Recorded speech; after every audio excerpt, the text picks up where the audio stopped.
Finding those levels, too. Look at that four-punch combination. It's a masterclass right now from Shakur Stevenson. That's what you're seeing. A masterclass. And Shakur meeting them with a straight left hand. Oh, and there's a knockdown scored with the left hand.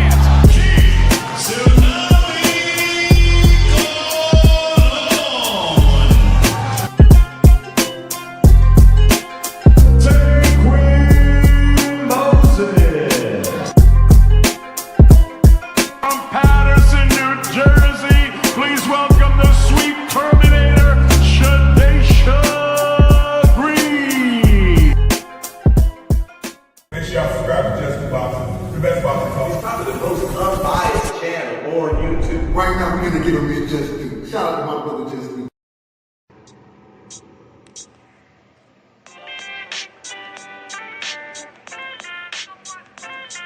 Yo, you know the deal. We back again. We never slacking. Word 'em up. Ladies and guys, whether if you drunk or you high, it's time to pay respects to the illest man alive. If you think you got a point, he'll shrink you down to size. And from there it's downhill like a slinky or a slide. Open your eyes, got a deep connection with the rise, so you might see him jump in whenever they go live. Peep it, this channel blowing up now, it's not a secret. With tons of exclusive interviews to listen to.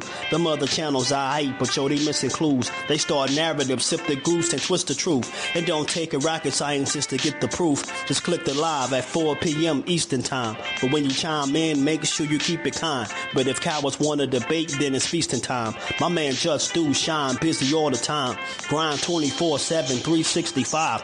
Videos he might have 365. My rhyme's sick, they make you do a 365. You get a rich if you think you fit to survive. It's Jusdueboxing, time to click the live. Ain't no beginners, if you soft, you ain't down to ride. I crush you, respect too, it's Jusdueboxing. He got the illest boxing show on the internet. The boy been a threat and he ain't even had dinner yet. Word 'em up.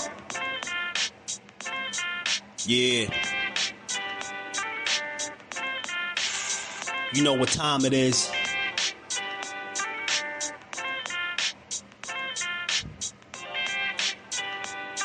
$4 p.m. Eastern. Click the link.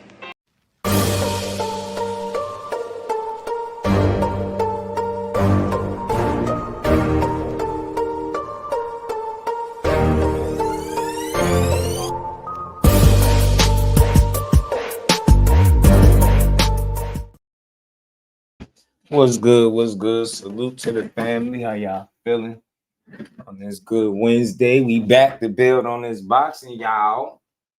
And give it his just due, how we always do, man. Double tap the screen for your boy. Sub to the channel if you're new, and say what's up, man. Don't be rude. You know what I mean? Don't come in here and don't say what's up. Don't be rude, y'all. Don't be rude. Say what's up to your boy. You know what I mean? Let's talk a little bit of boxing. Y'all know y'all seen the news by now floating around, and we gonna talk about all of it. You did. We gonna talk about it all.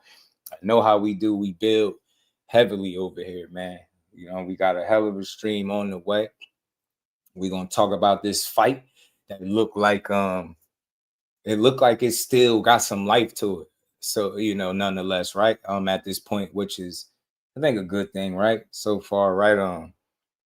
You know, I'm still a little bit iffy about it, right? Whether or not it's gonna actually come to fruition, right?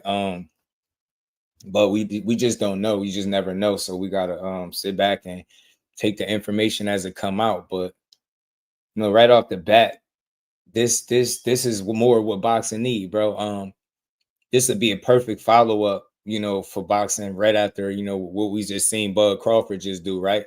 Bud Crawford just went out there and did what a lot of people were saying was impossible.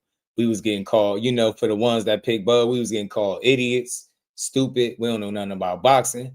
You name it, they said it to us, right? You know what I mean? And we see how he jumped up and handled business. Now, Shakur Stevenson, out of lightweight, you know, the WBC lightweight champion, holding it down. You know, he running out of options at 35. You know what I mean? He tried to give Kid Austin a shot. Kid Austin blew it. Get what I'm saying? He went in there, put belt to ass as a pay to prove everybody wrong. Now he got everybody looking stupid in the face. As a lightweight, he holding it down. Look, he doing what he's supposed to be doing. I have no knock, no shade to nobody else. Look, this is how you want a fighter to move.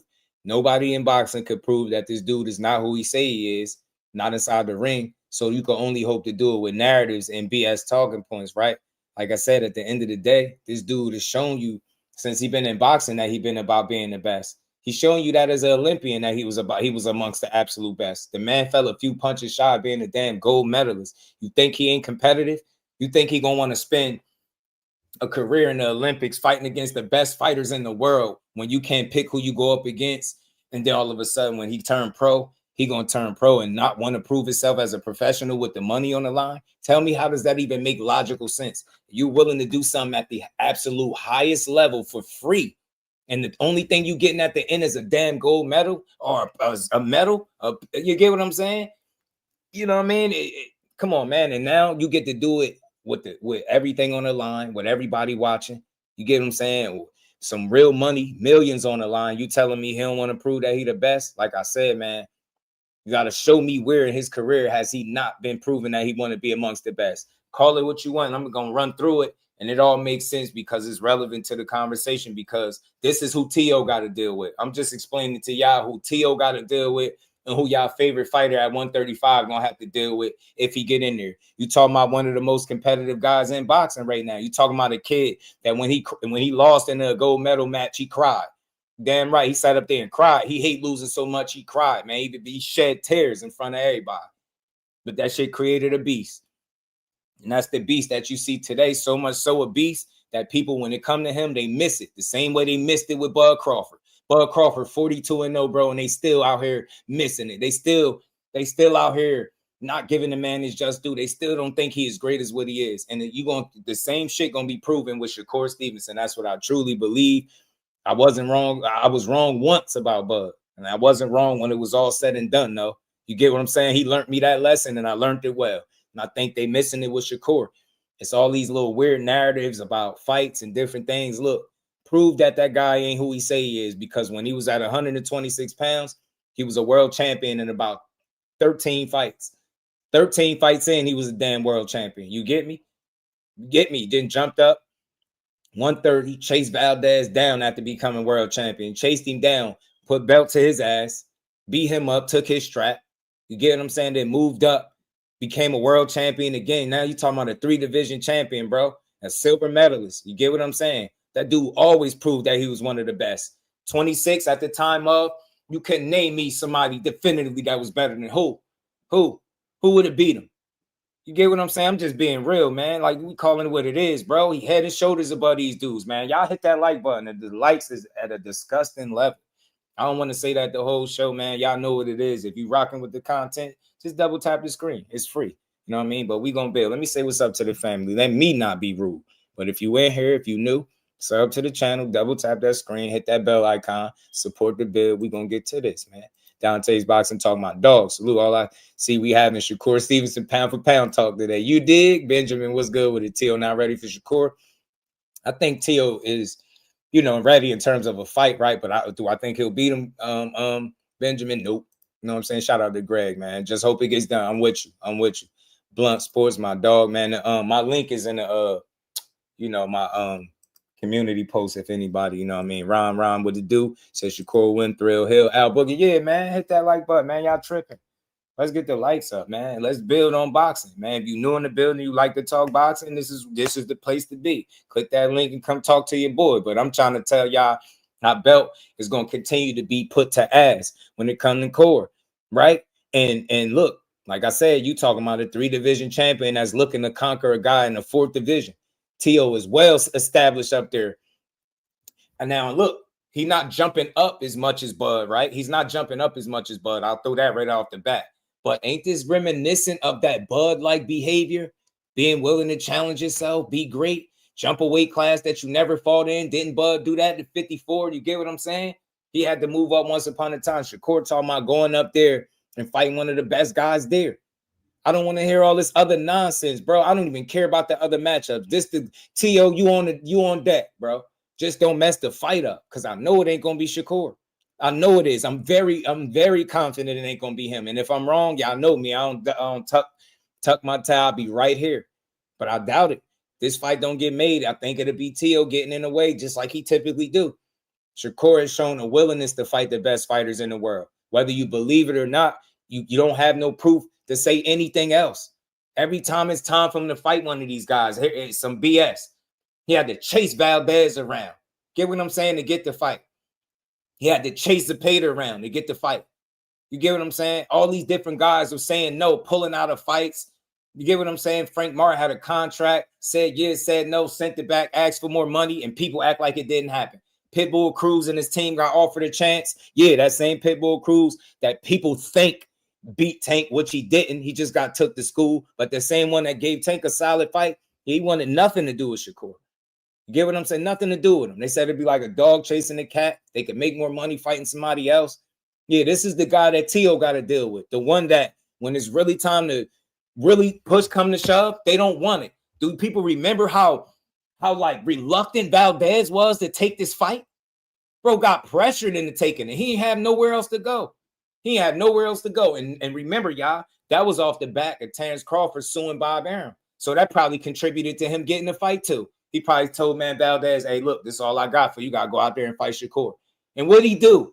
Beat his ass. Every time this kid say he want to fight and he get it, he stand on business. Unfortunately, it ain't been as many times as I would like to see as a fan or a supporter of the sport, because I believe he that type of talent, that type of quality. He's proven it each and every time he got the opportunity. When he say that's somebody he want to fight, yo, I want him. He go out there and he put on a show. He did it against Valdez. He just did it more recently with Zepeda. That shit was by far one of the more entertaining fights that he's had, period. All because he chose to be more entertaining. It was letting you know, all the naysayers, all the people that say, yo, he can't do this. He fight like this. He fight like that. He could do that shit and then some. He could do all of that. You get what I'm saying? He could get in the pocket. He could fight. He could mix it up. He could still make you miss at a crazy clip and beat your ass and make you look bad. And all I'm saying is, all narratives aside, when you step in the ring with that man, you got a real fight. All that business, arguing about, pressing guys and trying to force fights and different things like that, bro. At the end of the day, man, that man gonna keep doing what he been doing, fighting the guys that want to fight him. I don't expect nothing different from him. And for the ones that get in there and brave enough to fight him, they learn very early that it ain't easy with him. They learn very early that getting in there with him, it ain't nothing easy about it. So this is a fight that I would love to see, like I said, fresh off the back of Terence Crawford challenging himself, jumping weight classes to fight Canelo, dethroning him. Now I'm not saying that's fighting Teo would be the same feat, but it's a step in that direction. It's just more proving yourself, right? Teo's a proven guy at 40, whether you like him or not. He's a proven guy in boxing, whether you like him or not. He got one loss to Cambosis, whether you like it or not. That's what he is, but he's still an entertaining guy. He can fight. He has shown the ability to raise his level when in there with the right kind of opponent. That element, that possibility is still there with him getting in the ring with Shakur. My question is how we going to get there, and if they really going to be able to get this fight over the hump. You get what I'm saying? Interesting little development, seeing this shit on Twitter and seeing that this is supposed to be on the verge of being set in New York City as a PBC-based card backed by Turki Alashikh. Look, this shit like this is great for boxing. I don't know how anybody else see it, but I'm going to tell you how I see it, and I'm going to be honest about it. You get me? Shout out to Thrill Hill, man. What's good, homie? The Mall Network. Just want to see a clean, good fight. That's what I'm saying. Not a sparring match fight. Yeah, I think this fight will be good no matter what, though. Lisa, peace, Queen. How you feeling today? Always good to see you. Be more boxing. What it do, homie? I think he can't help it, though, so I don't blame Shakur. It's his hands. 12-3 is what it do, homie. Yeah, don't duck that like button. You got T on this one. I ain't mad at you. Be more boxing. For me, I look at it as, if you're a firm believer of styles making fights, you might revisit. You might rethink that. I don't know. I'm not trying to change your opinion, though. I'll give you something else to consider. Think about a guy that he lost to. No shade, right? Everybody can lose a fight. He lost to Cambosis, right? You look at that, Cambosis is nowhere near the level of Shakur Stevenson. Cool, that's just one fight. But before that, he had fought Mashiyoshi Nakatani, I believe his name is, right? He struggled in that fight with a big guy, saying he didn't want to fight tall guys no more. So, like I said, then he turned around, lost to Cambosis. That's 2 fights. He bounced back, but then he fought Sandor Martin. Looked bad in that fight. Got dropped twice. Got credit for one of the knockdowns. He looked bad in there against a boxer. Another guy not on Shakur level. Boom. In my opinion, based on what they shown me. Then he fought he beat Josh Taylor ass, stood on business, but he fought a Jermaine Ortiz. And once again, he didn't look good. Sandor Martin had him questioning if I still got it. I'm just highlighting the things that took place in his career. So what I did is give you, I think, about 4 different fights. Nakatani struggle fest. He complained after that fight. Kambosos beat him. He complained, made excuses after that fight. He stood on business. He beat Loma. He beat Josh Taylor. I gotta mention his wins, right? Great shit, good shit. He fought Sandor Martin.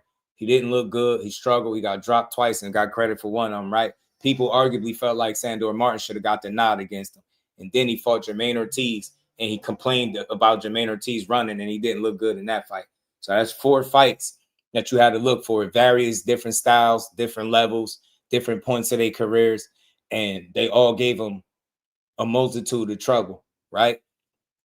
Outside of, shout out to my homie Banks. How you feeling, bro? Jermaine was running. I mean, look, he was boxing, bro. I get it, be more. It's not appealing to you, but that's not running. That's boxing. It was a method to his madness. He was making Teo miss. He was frustrating him, and he was landing counter shots. That's a game plan, bro. It might not be a one that aesthetically pleasing to your eye, and I get it. You want to see more engagement. You want to see him be more on the front foot. But what did he do, and what do we know about Teo? Teo doesn't do well on the front foot. When he got to go get his guy, he don't do the best, right? Jermaine Ortiz did his homework. He knew full well that Teo would have trouble if he had to come get him. If he just boxed, stay patient, moved, and counter well. And that's what he did. You get me? So I get it. It ain't something that you like, but that's not running. That's boxing, because it was a method to the madness. It wasn't like he was, scared to get hit or none of that. He just was boxing. Smarter than Teo. Teo wanted him to stand still and fight, and he wouldn't do it. And that was smart from them. Yeah, man, y'all double tap that screen, support the grind, sub to the channel, the like button, all that good stuff. Tim Layton, what's good, homie? As we gonna talk about it. We're gonna have some fun. We're gonna be fair. We're gonna be real. So shout out to Teo. Even with me highlighting his struggles in his career, you still gotta highlight that the times that he stepped it up or had the biggest names in the ring, the most respectable guys, he beat them in Loma and Josh Taylor. Now I think Shakur is a better fighter than both of those guys. You know what I'm saying? And we all know Loma had an opportunity to fight Shakur for a vacant title, and he won no parts. He chose to fight Kambosos instead. We all know what that is. I'm going to just leave that there. Is what it is. So Teo would be going out. He would be knocking down some narratives, right? People feel like he on that, you got that no black fighters list going on, and he don't be trying to fight these guys. That would knock that narrative down that he's scared to fight a slick, black, athletic fighter, right? Somebody that's young, right? You feel like Shakur should have been part of the 4 Kings. They should have made it like the 5 Kings or whatever shit you said, trying to, compliment him. Well, go fight him. That's what I'm saying. You feel like that? You feel like he should have been part of the Kings? Fight his ass. You get what I'm saying? Don't get in your way. Don't get in your way of making a great opportunity. And let's speak life into Teo real quick, because I ain't just a one-sided kind of guy. Look, Teofimo will be, I think, the most talented guy. I said that before in the past. I think Shakur probably shared the ring with us thus far, right? I think he'd be the most accomplished, right? The most recognizable name. And it'll be a legit 2-division champion, right? Former unified guy, right? 3-belt unified at 35. Teo got accomplishments. He got some names on his resume to speak of. It's not a bad resume at all. He got a good resume. He only lost once. That shit ain't about nothing. At the end of the day, he's undefeated at 140, right? And he holds a title up there in the Ring magazine. So it would be a great opportunity for him to be the guy to not only give Shakur, who he calls should have been one of the 4 Kings, into the 5 Kings, right? Give him an opportunity at your titles without fucking his opportunity up. Listen, don't get in your own way. You've been doing all this promoting Teofimo Lopez. You've been having fun. I'm gonna play the video in a minute. He went on a podcast called The Wade Concept or something like that, and he talked about him wanting this fight. So I'm playing it to show y'all what he was saying, what he was talking about, the energy, so y'all can gauge it as well. Like I said, I'm still a little iffy on this fight because of Teo's past, right? He's had a weird sense or ability to get in his own way, shoot himself in the foot, and mess up fights. We seen him do it with Subriel Matias. We seen him do it with Devin Haney. Get what I'm saying? Like, we seeing this shit time and time again with this dude getting his way, mess up fights, opportunities, take a lesser fight, and just weird shit. So I'm iffy on it, but like I said, the amount of promotion that he's putting into this fight is making me feel like, hey, bro, this shit gotta make sense, bro. At this point, you gotta fight him because you're doing way too much promotion. You speak about it every chance you could get, bro. Please, yo. If they saying Turki Alashikh is willing to back this fight, there go your money. There go your financial security. Shakur Stevenson is the opponent that if you beat, you will get all the respect for. That's a legit 3-division former unified champion and silver medalist. All his accolades on the table. You get to be the first guy to beat him if you can. Give him a chance, bro. Be the first real one. Be the first real one. And let's not act like Shakur Stevenson ain't that guy if he go up there 140 and kick his ass. Because we've been asking other fighters to do it, right? We've been wanting to see Teo fight other guys, right? Well, I would love to see Shakur Stevenson be the next guy to give him an L. I'd love to see him be the first guy to give him an L at 140. Yeah, go right up there, smooth, and kick his ass. It's something about Shakur Stevenson that make me feel like he think he got one against this guy. I'm telling you, it's a sneaky suspicion. But at the same time, look, Teo, you got a chance to do something great. I think that'd be the best name on your resume by far. Beating an undefeated Shakur Stevenson right now, to me, is better than beating Vasyl Lomachenko when you beat him that had the one loss and didn't throw punches to like the 7th or 8th round. Shakur Stevenson will not do that. For a fact, he won't do that. You can guarantee, you can take that shit to the bank. You won't do that. You'd be lucky if you be up in the fight by the time you hit the round 7 or 8, because he's going to be on your ass. I'm telling you, I seen what Jermaine Ortiz did. I seen what Sandor Martin did. Look, I watched these dudes. I watched Sandor Martin. I watched Jermaine Ortiz even more recently. Them dudes, to me, don't do what Shakur do and fight as consistent as he fight. Jermaine Ortiz is a good fighter. Good fighter, good guy. Yeah, fast, good reflexes. He can box. I just think Shakur, just something different. Right? I think those guys are good fighters. I think he's a generational talent. I think he's a great fighter. Those guys might be really good fighters, right? That'd be the difference. I mean, look, Loma was looked at as a great fighter, right? You get what I'm saying? Loma was looked at as a great fighter. You beat him. So yeah, double that up. Look, show us what Loma wasn't willing to show us. You know what I mean? Get in there with the man and show us that you're willing to do some shit that ain't nobody else doing. Because I don't give a damn what they say. All they do is talk. Every time I see this dude fight, that shit don't even usually be close. That's why they hang so close. They hang so tight to that De Los Santos performance because they want so bad to say, see, he ain't this, he ain't that. Look, this guy had power. He was scared. Man, this guy running laps around the competition at this point, man. Y'all heard what my man Bulletproof said? When it come to boxing, what he say? Cord doing what? Running circles around dudes, bro. Until dropped Cambos and got him back, and Dev ain't dropped him in 24 rounds. Yeah, but ultimately, my focus was Cambos' one. Yeah, look, I want to put that out there because that is true. I don't want to leave that part out.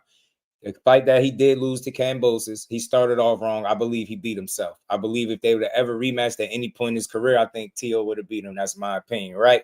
But nonetheless, Cambos had the energy, the right game plan, and the attitude to beat, and the confidence to beat Teo, and he did. Teo did really good in the back end of that fight, dropping Cambos late and fighting to a split decision. Well, as we all know, that's no surprise there because Cambos is a split decision king, and his biggest wins, they're all split decisions. So no surprise there with Teo, but nonetheless, he won.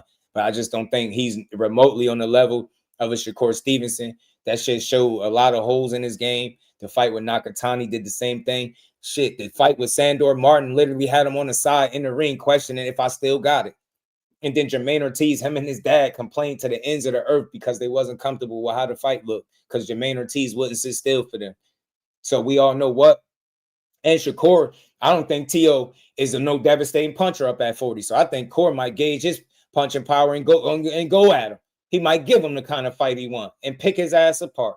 I'm telling you, man, I'm standing on this. This fight get made, it's going to be a damn good one, but I think Core coming out on top. Like he said, he going to cook his ass, yeah, belt the ass BTA. And y'all going to be mad in the car, punching the air, talking all this. Man, that win is not that good. Cambos beat him already. That's what y'all going to be saying because y'all don't really like boxing. This would be making boxing great again. Yeah, we seen Bud Crawford jump a couple weight classes and do what people say was impossible. I'm not saying this is the same feat, but it's a step in the right direction, trying to be great. Teofimo is a really good name in the sport, good resume, good wins, really good skills, and he's shown to be able to perform at an A level when it mattered the most, right? aside from Cambose's fight. But you get my point. You right? So let's see this shit. Let's stop crying. Let's stop whining. If it's being backed by Turki Alashikh, that should take care of the financial end. Both fighters should be compensated generously for their efforts. And shit, if it's gonna be a PBC event, I like that. Maybe that's a step in the right direction to coming over there and making fights with the PBC. Ain't that what y'all wanted to see anyway? Y'all wanted to see Shakur go to the PBC anyway, right? Y'all wanted to see him over there on the card, see what it looked like. All you're going to do is ruin shit for y'all. I'm trying to tell y'all why the business don't want to let him in. It's just like they ain't want to let Bud in. Now, I'm going to talk my shit today because y'all be talking crazy. Yeah, I'm going to just be honest with y'all. They don't want to let him come because he got the skill set. He got the confidence. He got the experience. He's just that damn good. He's the talent that will upset everything they got going on over there. And if you got a cash cow, I don't give a damn what his name is. If he anywhere at 135, 140, you're going to hesitate putting him in there with Shakur because you know it's a very good chance that he could lose. I don't care what nobody say. Cry, punch the air. This ain't about ducking, being scared. This is about business. Y'all be missing it. Y'all be missing it. Y'all be blaming these fighters, not knowing shit what's going on with the game, man. At the end of the day, that man is a threat to whatever you got going on in your world. Step in the ring with Shakur Stevenson, that kid from Brick City, and see, don't you have one of the toughest nights of your life? How do I know? I done seen that shit 24 times straight. And the closest fight you could find is when he was sick and injured, man. Spare me with that. You just seen what 2 healthy hands, fully healthy, committed Shakur Stevenson look like against a guy that throw 93, 94 punches around. Spanking, took the belt off. He might have hit Zepeda with the buckle that night. Yes, I'm calling it. That is a masterclass ass whooping right in front of you, man, and making it exciting too. I don't want to hear it. It's a reason why these dudes second guess getting in the ring with them. It's a reason why we might not see this fight, and I seriously doubt it'd be his fault. I'm telling you now. Keep your eye on Teo. He doing a hell of a lot of promotion. I hope you be willing to fight when it's time, bro. Put ink to paper, bro. We need to see this. He claiming that he won it, Shakur won it. The business just got to make the fight and all that. I hope that's the truth. Because I need to see it, bro. Belt the ass. Fighters like Shakur need fights like this with guys like Shakur, like Teofimo Lopez, a guy that's proven some shit, a guy that showed that, look, he was one of the best guys at 135 at a time. I don't care if he got beat by Campbell, so he jumped to 40. He one of the best guys there. Accomplished too. He's sitting pretty. He comfortable. He established. You get what I'm saying? Yeah, man. Shakur, go up there and challenge that man.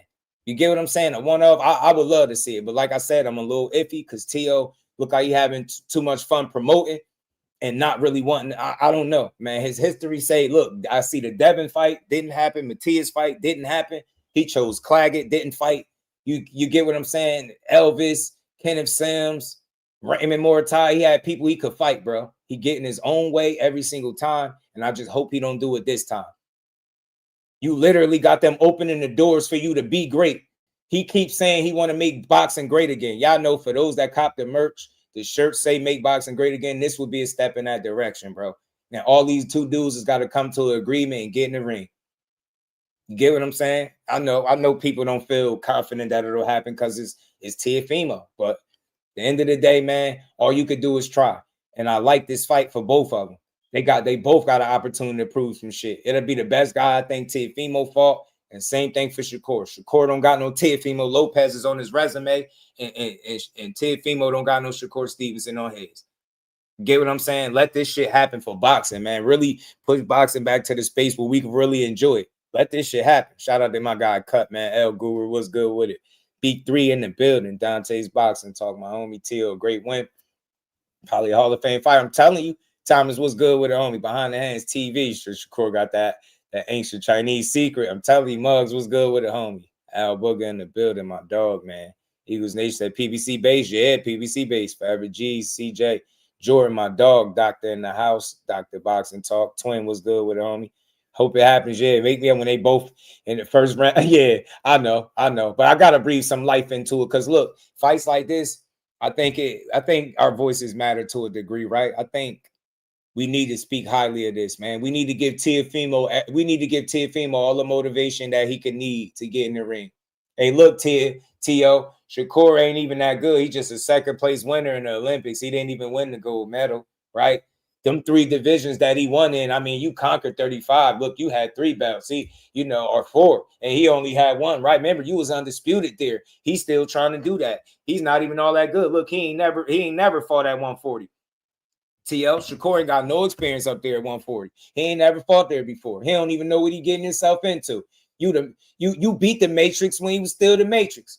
You the one you beat Loman when nobody else wanted to fight him, bro. You beat Josh Taylor up when me and a lot of others thought you was gonna get beat up, bro. You went out there and put belt to his ass, right?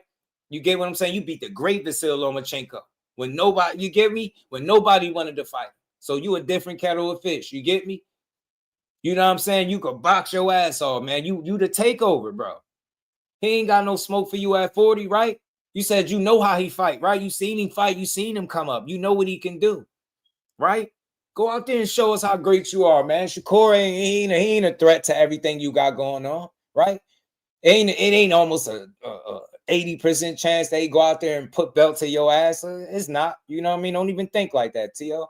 I know you could do it. You know what I'm saying? I know you could. You and Tio Senior could get in there, craft a game plan that could outsmart the great Shakur Stevenson. I know you could do it. I know you got it. You know what I'm saying? I know you got it. So what we need is positive words of encouragement for Teofimo, bro. Shakur is a 2nd place winner in the Olympics, bro. That's not that special. Last time I checked, get me them 3 divisions, bro. He ain't who he fought. You heard what they said, bro. He ain't fought nobody. 24 fights in, bro. He just got accolades. He ain't fought nobody. He's not that good. Believe me, he not. He ain't that good. Not that good. Let's positively encourage Teofimo to fight. And he never fought at 140, Tio. Like I said, bro, and he don't punch that hard. He got hand issues. Like, we got to tell you, we got to sell this shit. Somebody get Tio on the horn and tell him Shakur is not a threat to everything you got going on, bro. He will not beat you. Get what I'm saying? Call his bluff, man. Go out there and sign a contract. Go fight for Turkey and make you a bag for real. We don't care what network they put it on. Just put the fight on. Go show the world what they don't know about Shakur Stevenson. Go ahead and show them. That's what I want to see. Fuck it. You might as well. You great. Anybody that call themselves the takeover and you got a smaller fighter from 135 calling you out, man, you better go beat his ass, bro. He ain't got no smoke for you. You beat Lomachenko. You get what I'm saying? Lomachenko was great. Corey ain't fought no Lomachenko. You beat a big ass Josh Taylor, probably 170 pounds in the ring. You beat his ass. Corey never beat up no big guy like that. He ain't used to that kind of shit. You get me? He ain't did what you did in boxing, man. Remember what he say? 2 times undisputed, some shit like that. Whatever. But yeah, Corey ain't did that. He got 1 belt down there at 35, bro. You had all of them according to you. You better go beat his ass, bro. Ain't got no work for you. Ain't got no work. Shout out to CJ Rich, man. He's as sick as a dog. They're pulling an all-nighter. My 40s. Saturday boxing junkie-ish. Now I'm praying for it. He said paying for it, but still had to tap in. Shout out to the homie CJ. Appreciate the love, homie. Much love. Yeah, man. We gotta make sure Teofimo is confident about his opportunity. Talking Tio up so he would take the Shakur fight $1,000. KO, we got to, man. We got to breathe life into this, man. Somebody, I wish he would talk to me. Listen, I'll talk to him. I'll take the heat. I don't care what nobody say. My number one goal will be to make sure Teofimo can relate to us that he really going to not get in his own way and make this fight. That's all I would like to see, bro. I promise you. Because he's a damn good fighter. And the 2 times he fought the best competition outside of Cambosis, he won. And he impressed. He impressed with Loma, even though Loma was putting the beats by Dre on him from like 8 to 11. Shit was looking spooky for a second, but he beat him. He got that. He beat Josh Taylor up. Josh Taylor was undisputed. He was the man. You beat the man, you automatically become the man. Shakur ain't never fought nobody like Josh Taylor. What was his name? The Tartan Tornado? Listen to that name. What was it? The Tartan Tornado? Some shit like that. Yeah. Man, that's a badass name. Literally, it's a bad name. Like, I don't know where they got that, but you beat guys like the Tartan Tornado, bro. Like, Shakur ain't never fought nobody with no name like that. You get me? You got this shit locked, B.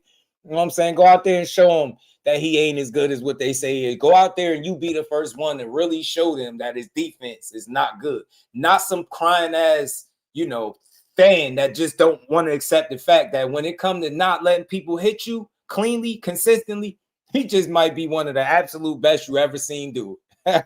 I don't got no problem saying it because I ain't no hater. That boy cold when it come to not letting you hit him.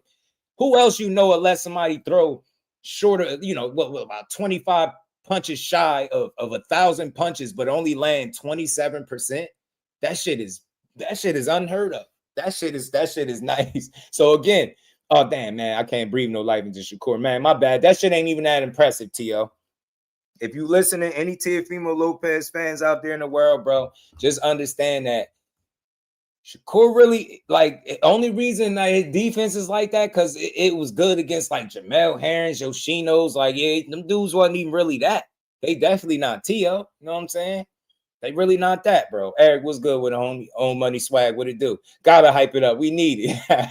I won't dare. You won't hear me say a bad word about T.O. Ty find out he ruined the fight. Then I'm gonna be pissed.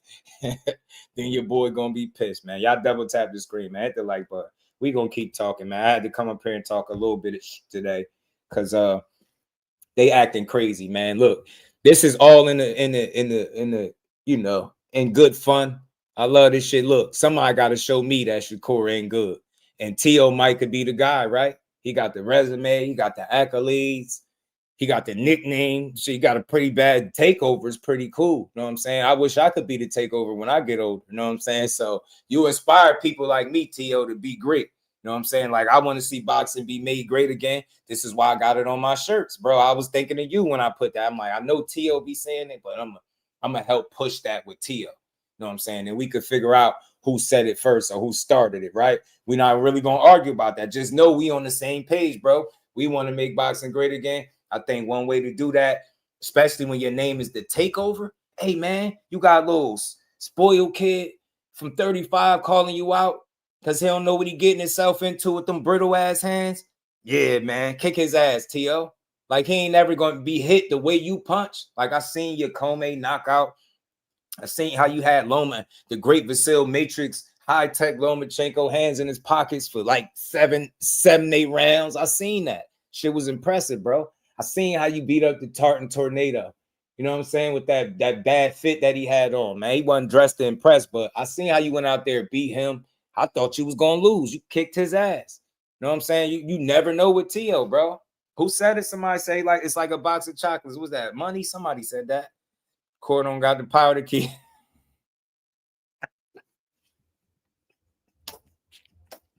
Yeah, bro. Yeah, let's do that. Yeah, be more boxing. I think you're right. I think you're right on that.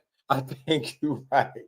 Yeah, Cordon got the power to keep T.O. off him. See, you hear that, Teofimo? Be more boxing said, hey, look, he don't dare got the power to keep you off him. You hear that? They got faith in you.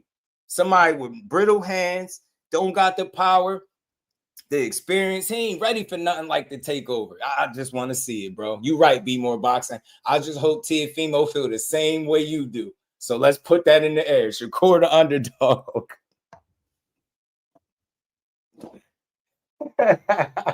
He the underdog in this fight. He the underdog. Shout out to the OG for how you feeling, OG? Good to see you in the building. I'm just cutting up, having a little bit of fun, man. Hey, y'all be stressing too much about this boxing, bro. When we gonna make it fun again? Let's make boxing great, but let's make it fun, enjoyable. I'm not here to be stressed out. Teofimo, you got a perfect opportunity to show the world how great you are.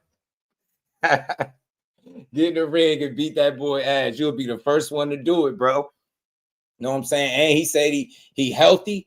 Like, think about it. He ain't sick. He'll be fully healthy. Like, you go out there and beat a healthy Shakur. Like, it ain't nothing nobody can say, bro. It probably won't even be that hard. It probably won't even be that hard, bro. Like, ask De Los Santos. Shit, be more boxing. Say he ain't got no power. You get what I'm saying? Go in there and show that boy what it is.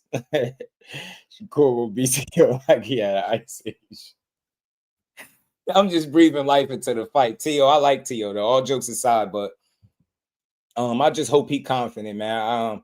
We, like I said, I want to be optimistic, but I'm also realistic. And with Teofimo, he not consistent with his moves. Sometimes he play businessman at the wrong time. I hope this ain't one of them times. I really do hope that you know, this is a fight that we could see. I don't care what network make the fight. I don't care PBC, ABC, NBC. Just make the fight. I don't care. I like good fights. In all seriousness, like I said, Teofimo is a good fighter. When his back is against the wall, he's shown the ability to really, like, you know, stand tall and win, right? But he can be an up and down performer as well. So he got that knock against him. Shakur ain't never been up at 140, right? Teo, I think, it'd be the most athletic guy he been in front of, most accomplished. It'd be a good test, I think, for both of them. I just think ultimately styles make fights, and I feel like Core, one of the reasons I pick him to beat a lot of these guys, because I feel like he's smarter than them, better eyes. I feel like he make better decisions inside the ring, right? You get me? I feel like he's I want to say mastered, but he got a real handle on the mental aspect of the game, in my opinion. And think about it, like what Be More Boxing said. Oh, he don't got the power to keep Teo off. I guarantee you Teo don't walk through his punches. Like, people been saying that shit for years, but I've been saying in 24 fights, show me one fighter that's got in the ring and just walked Shakur down and walked through his punches and treated it like it didn't matter. Not even when he was sick and injured against De Los Santos, bro. De Los Santos said that dude could not punch and proceeded to get in the ring and fight with his best, on his best behavior. And then they asked him, why didn't you go for it? And he said, I didn't want to get caught with nothing. Sound like he was worried about something. So that's what I mean about him mastering the mental aspect. Y'all be focusing on the physical. His hands ain't gonna hold up. His brittle hands, he be breaking his hands. And I keep telling y'all, he ain't never broke his hand. Y'all don't know what y'all be talking about. Yeah, he got some issues with the hands, but I think that's self-inflicted from him, you know, back in the day, not wrapping his hands and you know, in boxing and not, you know, properly wrapping the hands. So he kind of did that shit to himself. That's just something he gonna have to manage. But the mental aspect is something that I think he got a real good handle on, that he's working on trying to master. And I think people forget that part, that boxing is more mental than it is physical. You hear every fighter say it. Don't take it from me. Listen to the fighters. They say it, right? And that's the part that people miss. So you'll have fighters saying that, he don't hit that hard, and he just defense. And then you get in there and you find out that it's more than that, that the kid just understand boxing. The young man understand how to box.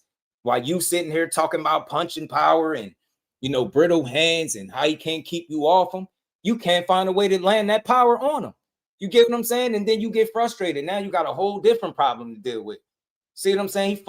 He just fought a guy that throw more punches, I think, than everybody in the sport. I think per round, I think 93, 94 punches in Zepeda.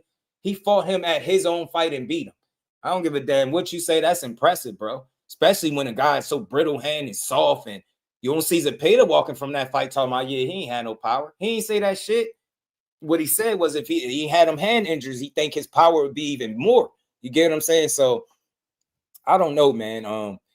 Fights like this need to happen, yo. Teo really, I think he'll test Shakur. Shakur get up for this. I said it before, man. He's a victim of his own skill set. And I'm just being honest, it's my opinion. It will not be appreciated with Artem's, Josh Padley's, no matter how good and how surgical he beat those guys. The name and the expectation level just don't match the performance, so people can't give it the credit it deserves. But against a guy that's proven, that fought a Lomachenko, that Shakur been itching to fight, all, you know, for as long as we can remember, right? Never got that fight. He fought him. He fought a Josh till he fought bigger guys, right? He's accomplished. He's a guy that's shown you he's one of them, and he one of the 4 kings, right? So Shakur got left out of that bunch. This would be his opportunity to prove why he should have been included, or, you know, this would be Teo's opportunity to prove why he belonged too. You get what I'm saying? It's simple. I don't see no reason why the fight can't be made. Like, I ain't saying they got it done. I'm not about to try to work out the business for them and give myself a headache. All I'm saying is the fight is good. It need to be made. Fights like we say we want to see the best fight and the best. I think Teo, for a solid point at 35, proved to be one of the best there, right? Even after losing, right? He bounced back with some wins and he's been winning ever since. He's proven himself, right? Shakur, the consensus is he ain't got the names, right? He beating guys, but he ain't got the names to match. You get what I'm saying? So this will be a step in the right direction. Zepeda was a step in the right direction. Tank is doing what Tank is doing. Boxing got to continue. You got to get the next best opportunity for him. And like I said, if it ain't going to be a Lamont Roach, because Lamont Roach look like he fighting Pitbull Cruz, then, you know what I mean? Fight Fight a guy like Teo. It's a risk, bro. You don't know what can happen. Anything can happen. You know what I'm saying? Anything can happen. You up there in unfamiliar territory. Shout out to Fanon. I'm always try to be positive. I just want people to enjoy this shit and not have a headache all day, right? I don't care what your opinion is, as long as it's respectful and logical. I could rock with it, bro. It's all good. You know what I mean? I ain't got to down. It ain't what I think versus you. It's what we think and how we see this shit. And this right here, I think we all in agreement that this will be a step in the right direction, making boxing great again. This will make that shit make sense. You seen what Bud did? I know that got to be motivating for Shakur. Now, you ain't jumping as many weight classes, but you still bumping up one, right? You fighting a guy that could beat you. If you ain't on your game, like ain't no wins for sure, right? Ain't just no guaranteed win for Core. But I think a fully focused Shakur Stevenson outboxes Teo. I think he frustrates him, and I think he beats him. And I think, you know, people walk away from that fight having a different respect for him. And for me, like, I already know what I feel like I see in him. I just think fights like this will solidify that. Shakur need those names with the performances to solidify his space in boxing. Ain't gonna be the biggest ticket seller, right? Ain't gonna be this box office hit. It's not gonna be that, bro. The fans pick who you get, they decide who that guy is, right? It's clearly not him. I ain't saying he don't make money and sell tickets, he do fine, but I think his focus need to be the best opportunities out there. Then chase the most money possible, because y'all prize fighters, I ain't knocking you, but the biggest names possible, the guys that weren't really willing to get in the ring with you, that's all you could do is fight them and be ready for your opportunities. Don't get in your own way like Teo do, right? We know what fights we want to see him in, but this one would be, I think, a treat for all of us. Shout out to Son of God. Will Hall was good with it. This is what boxing needs. Shout out to Malik K, man. Yeah, I'm still making big plays. I never understood the PBC hate. You will never hear it from over here because I don't understand that. I think PBC got a lot of the fighters that we watched for years, and I rock with what they doing. I just hope that they can get all the way back up to, I don't know, the speed that they were operating at, right? That's what I want to see. I'm rooting for them. You know what I'm saying? I'm always rooting for them. You know what I mean? But the PBC hate is weird. I don't get it. I like any promotional entity that can put on a fight that I can enjoy, bro. I'm not against it because I feel like the better each of them do, the better the sport do, right? The more we can enjoy it, right? If PBC is thriving and all the competitors is thriving, I know that might seem impossible, but it ain't. They all doing well, then I think it's a reflection on the sport, and that means more fights for us. You know what I mean? Fights like this, where we get to prove it, where we ain't got to argue about who's this one and who's that. Everybody know who Teo is, love him and hate him. Everybody knows who Shakur is, love him and hate him. This would be this would be a dope fight. I'm telling you, man. But I'm telling you, I could see him questioning himself at the end of this fight. I could see him having some difficulty. Because Shakur is not going to allow him to look good the way he wants to. I don't think so. So shout out to Early Bird. Now I'm from Jersey, bro. But Philly is y'all the neighbors if you from Philly. He says the payday ain't got no power. Shout out to the OG one more time. Hey, look, bro. Trying to convince the world that a guy with 33 wins, I think Zepeda had, 27 of them were by stoppage. You have a hard time convincing who that he can't punch. Like, I'm not saying he no KO artist. I'm not saying he knocked out the best of the best, but 33 fights, 27 knockouts. I mean, that shit ain't that's not exactly luck, bro. You get me? So is Zepeda a one-punch KO artist? Not by any stretch. I don't think nobody's ever sold him as that. But getting punched with 8-ounce gloves with no headgear, bro, nothing feels good about that. I think you hear fighters say it. When they ain't shit talking, you hear fighters be real and say, man, everybody could punch with 8-ounce gloves. 8-ounce, 10-ounce, whatever the ounce. You know what I'm saying? You can punch with no headgear. That shit different, bro. Said Teo stopping Shakur. Man, look, we got to put that in the air. Be more, I love it. I just hope Teo feels that way. Nah, it ain't BJ. It ain't too early for this matchup. Why? It ain't too early for this. It ain't too early. Shut Teo up, please. Yeah, man. Yeah, somebody, right? And the same thing for Core, right? He said it like, if you got a problem with how he talk, then beat him. And I like the energy because he keeping it boxing. He ain't talking about in the streets when you see me. Nah, he's just saying like, you don't like how I do me in boxing, beat me. And that's what I want to see. If you can beat him, that should be impressive. You know what I'm saying? I think it's going to take a special performance and fighter. But can Teo rise to the occasion? right? He struggled against boxers. Shakur, pure boxer, one of the best at it. Definitely not easy to hit. You know what I'm saying? He can actually fight back and backing up as well and coming forward, I think, better than Teo. And I think he can fight better in the pocket, believe it or not. So I listen, I would like to see it, man. Shakur doing him like Sandor. Yeah, man. Game plan, styles make fights, bro. I just don't think he got the kind of style that better, you get what I'm saying? That's troublesome for Shakur. I think Zepeda had a better chance giving him issues, throwing so many punches, like forcing him to be good and sharp defensively all night. Like he forced him to have to be that way. Teo don't have the kind of punch output. Now, I've seen him raise his punch output. He did it with Steve Claggett. He was throwing a lot of punches in that fight. But I think Shakur slowed the pace down and forced you to a chess match. And I think that favors him versus Teo, because now Teo has got to be tit for tat. And then I know Shakur forced him to have to come get him, be on the front foot. You know, Teo prideful. He's not going to try to be on the back foot. He's going to try to be the dominant guy. Remember, he moving into his weight class. He's going to want to prove a point against Shakur. And I think it's going to be hard for him to do it. Not going to be easy, bro. Hell no. Yeah, I'm about to say, hell no. Don't let that fight marinate. It is what it is. I feel like at this point, it's just sink or swim. After seeing what Terence Crawford did, anybody should be motivated by that. Seeing how special that was of a win, you know, when people deem that what he did impossible, you know what I mean? Or what he was attempting was impossible. You get what I'm saying? Got to.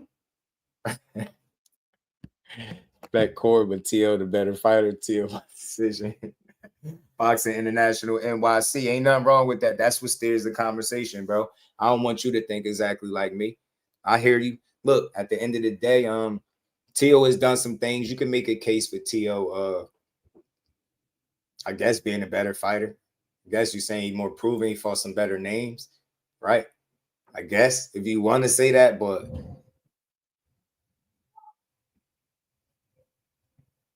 is that Storm? That's the Storm, bro. That's the Thunder. Do y'all hear that through the microphone? Wow. That just shook in my seat. Man, it's about to storm outside. Wow. Wow. We're going to keep building, y'all. Y'all double tap the screen. Let's keep talking about this, though. Let's keep talking about it. But look, I rock with what you're saying, bro. You feel like Teal's the better fighter. That's cool. Nothing wrong with that, man. It's not a one-way conversation, bro. Teal got some say in this. He could fight.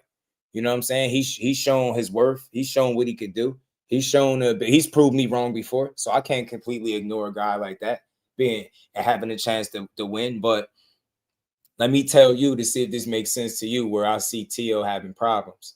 You've seen fights with like guys like Jermaine Ortiz that boxed and moved, struggle cutting the ring off, being on the front foot, going to get his guy, just didn't look good. Sandor Martin physically had him verbally in the ring, should I say, asking, do he still got it? To the point where he tried to say he was just joking. He was just saying that just to say it. Get what I'm saying? So you look at those two guys, you see how they fight. They're boxers. See Shakur, more of a boxer. You can switch it up as you've seen, as you learned in his last fight, if you didn't already know that about him, right?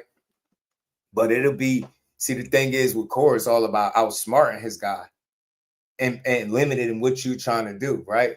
I think that Zepeda fight just was an anomaly. That was a treat to the people because I think he got tired of people saying what he couldn't do. But with Teo struggling with guys that move well and box like Jermaine Ortiz, Sandor Martin boxed, knocked him down, caught him off balance. Some people feel like Martin beat him, right? Those guys don't fight as consistently and as good as Shakur. I don't think they're as smart and they're just not as talented, right? I think potentially, and I've always said this, when he retired, he could be looked at as a generational talent. I mean, I make the comparison just to a degree, right? I think people was wrong about Crawford as a fighter, right? I'm not talking about his personality. I'm not talking about how he negotiate, none of that. I'm talking about strictly the guy from an X's and O's standpoint, from fight to fight, from 2008 to now, from the first fight to number 42. That dude's been one of the best talents that the sport has had. And the way that he still gets questioned to this day is to me is no, I'm just talking about fighting. It's amazing to me. And I think they reduced this man to just his resume alone, and that kind of thinking and people's personal feelings caused people to lose some money this past Saturday. I think betting against Bud, just just for the wrong reasons, right? And I get it. I ain't saying he's perfect, but I'm just saying as a fighter, damn good talent, bro. That was fun watching him make history and kind of relieve Canelo of them belts that he'd been gatekeeping for so long, for over 2,500 days. You get what I'm saying? However long that is. You get me, y'all. You get me. He had them belts for a damn long time, and we got to see a guy that's been counted out. Shit, his mom was counting him out. Then she said she told him he was never gonna be shit like that. Yo, but had the cards stacked against him from the rip. Mom riding around the hood trying to pay people to beat her son up. All that shit did was make a monster. People doubting him, it created a monster. People saying who he hasn't fought, what he can do, created a monster. Who he can beat, created a monster. And all I'm saying is I think from a talent standpoint and just what he brought to the sport from that aspect, I think people kind of missed it with him. I'm not saying he got the greatest personality. He's the most fun-loving guy. That's I can attest to that. Just talking about the fighter that we know, man, he'll get in there and beat the ass, won't he? And I think people missed it in terms of what kind of talent he was. And I think they missed it with Core too. You know what I'm saying? Different, similar reasons, but different at the same time. Jag Queen. But shout out to Jag Queen. Kyle Cooler, blessings, family. How you feeling, bro? Shout out to Boxing International. I hope that I hope I ain't rambled too long and that made some sense. Cobain was good with it. You get me? So just he struggles against guys that box well and can consistently do it, right? Teo get frustrated with movement and with guys that just don't give him the looks that he want. And you've seen it. You've seen it multiple times. Like I said, I could point to at least 4 fights of his where he didn't perform up to par. And then you go look at Core's, and it got close to around the same number of fights, right? And you go look at Core, and you got the anomaly on his record with De Los Santos, right? So make of that what you will. I just think he the more consistent performer, smarter fighter. Think he the better chess player, and I think he forces Teo in a chess match that he can't win. That's what I believe. I think it'll be competitive. I think Teo's athleticism will make it fun. His reflexes, you know what I mean? He is strong. You know what I mean? Despite him not being a KO guy at 40, he still can punch a bit. You're not going to hear me, a guy that don't box, tell you guys can't punch. Like, no disrespect, it got to be like a Paulie Malignaggi, a guy with like 6 KO, something wild where you clearly know this guy is just not. And even then, you get me, but you get punched with an 8-ounce glove, bro. Like I said, I got a pair of gloves here at the house. If I put them on and punch somebody in the face, they going to feel it. They definitely not going to be talking about just do can't punch. T-Hill, what's good with it, bro? The Core gives a master class on that defensive end. Till got his hands full. Yeah, that's the problem. That'll create the problems. The movements. Shakur got really good legs too. I think underrated too.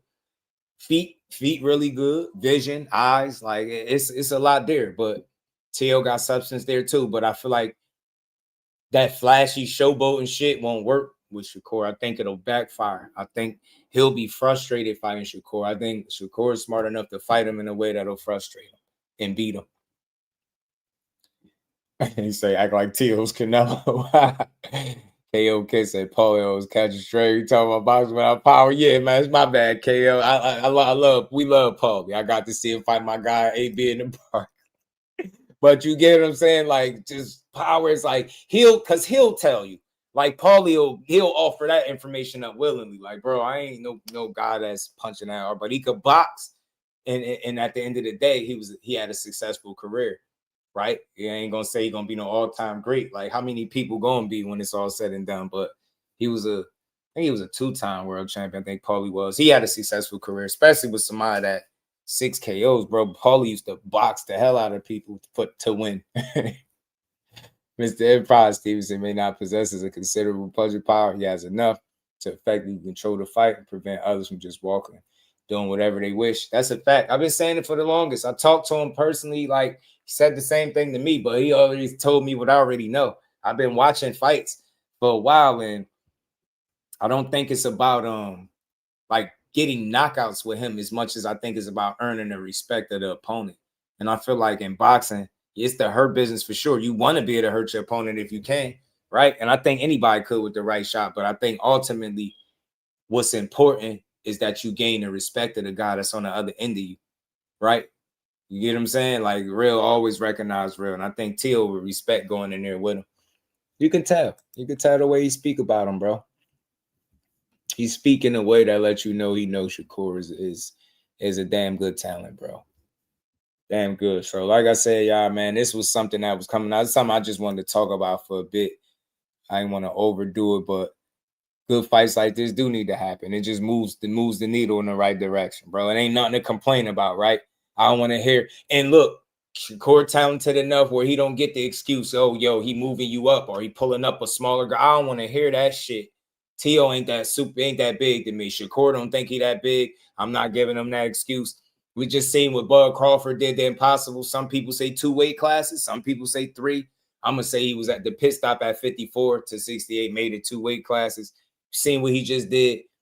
If he could do that, and I'm pretty sure had he lost, some people would have made that be the reason, but that wouldn't have been the excuse. They wouldn't have been trying to hear, oh, he too small. They would have been saying, yo, he shouldn't have took the fight. So, all right, Corey ain't getting that excuse from me. I'm pretty sure he's not looking for it. T.O. is not that super big of a guy, and I think he wins fights with skills, not his size alone, on sheer size. I don't think he fights that way. You know what I'm saying? I think T.O. is a very athletic dude that can box. I think he likes to entertain the crowd, so he like to be flashy.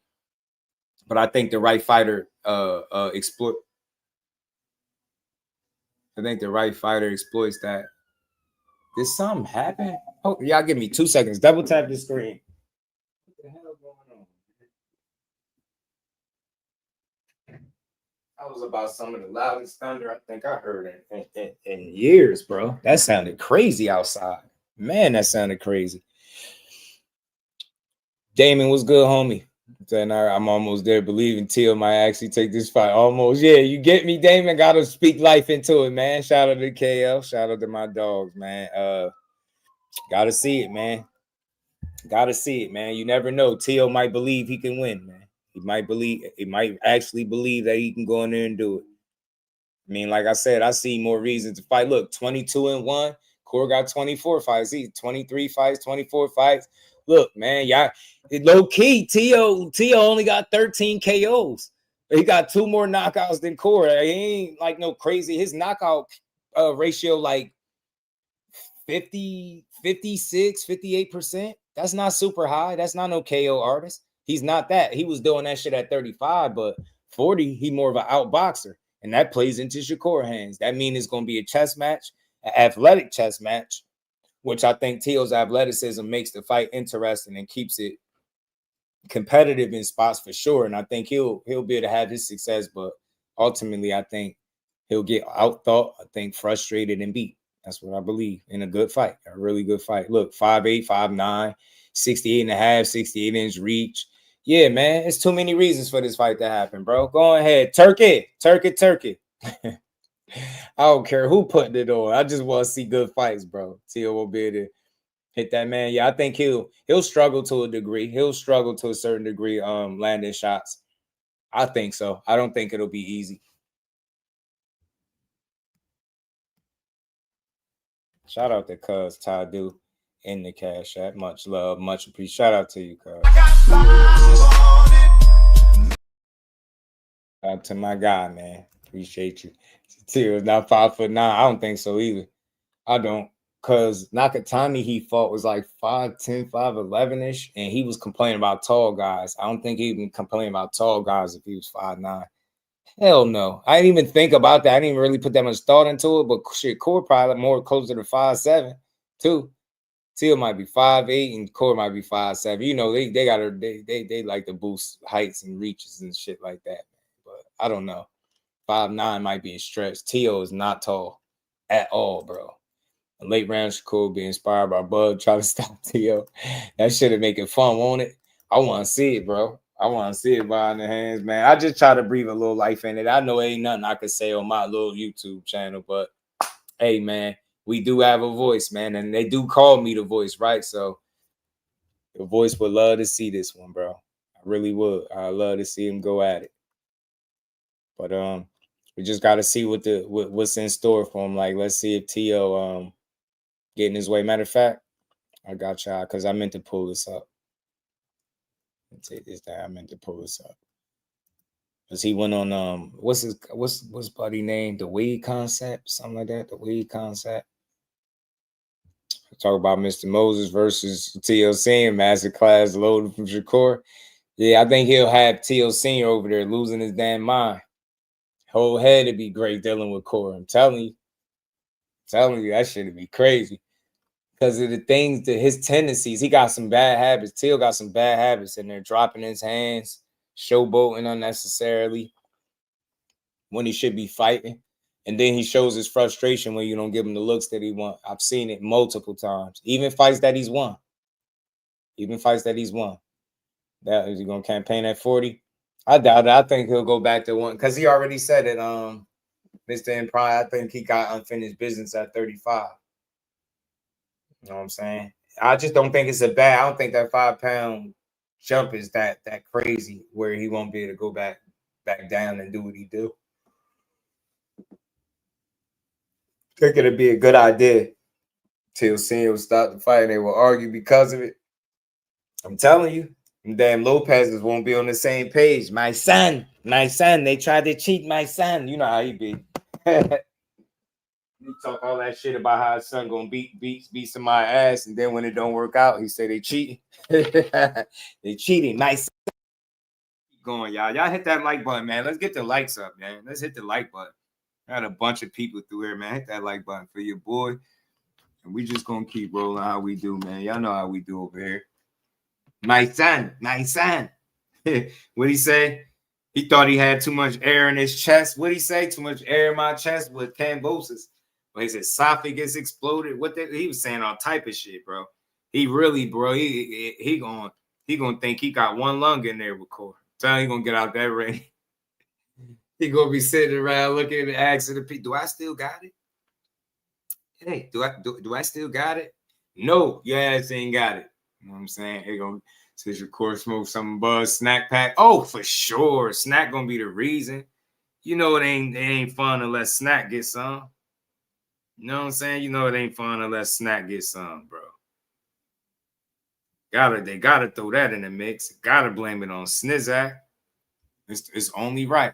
Let's get to this. Shout out to Ashley's Corner. What's good, cuzzo? How you feeling? Good to see you in the building until you're gonna lose and say it's PH. Not his PH, cuzzo. Says he gonna lose and says PH was off. You crazy. He had too much air in his lungs and his throat exploded. Yeah, damn, he was wild. And I was like, what? Wouldn't that be a good thing to have air in your lungs? Like, bro, what you on to, yo? It was just grasping at straws. I just think they was embarrassed that they got beat by a guy that he knows deep down he could have beat. He know his game plan, his temperament, and his emotions got him beat. In my opinion, it did against Kambosos. Kambosos was ready.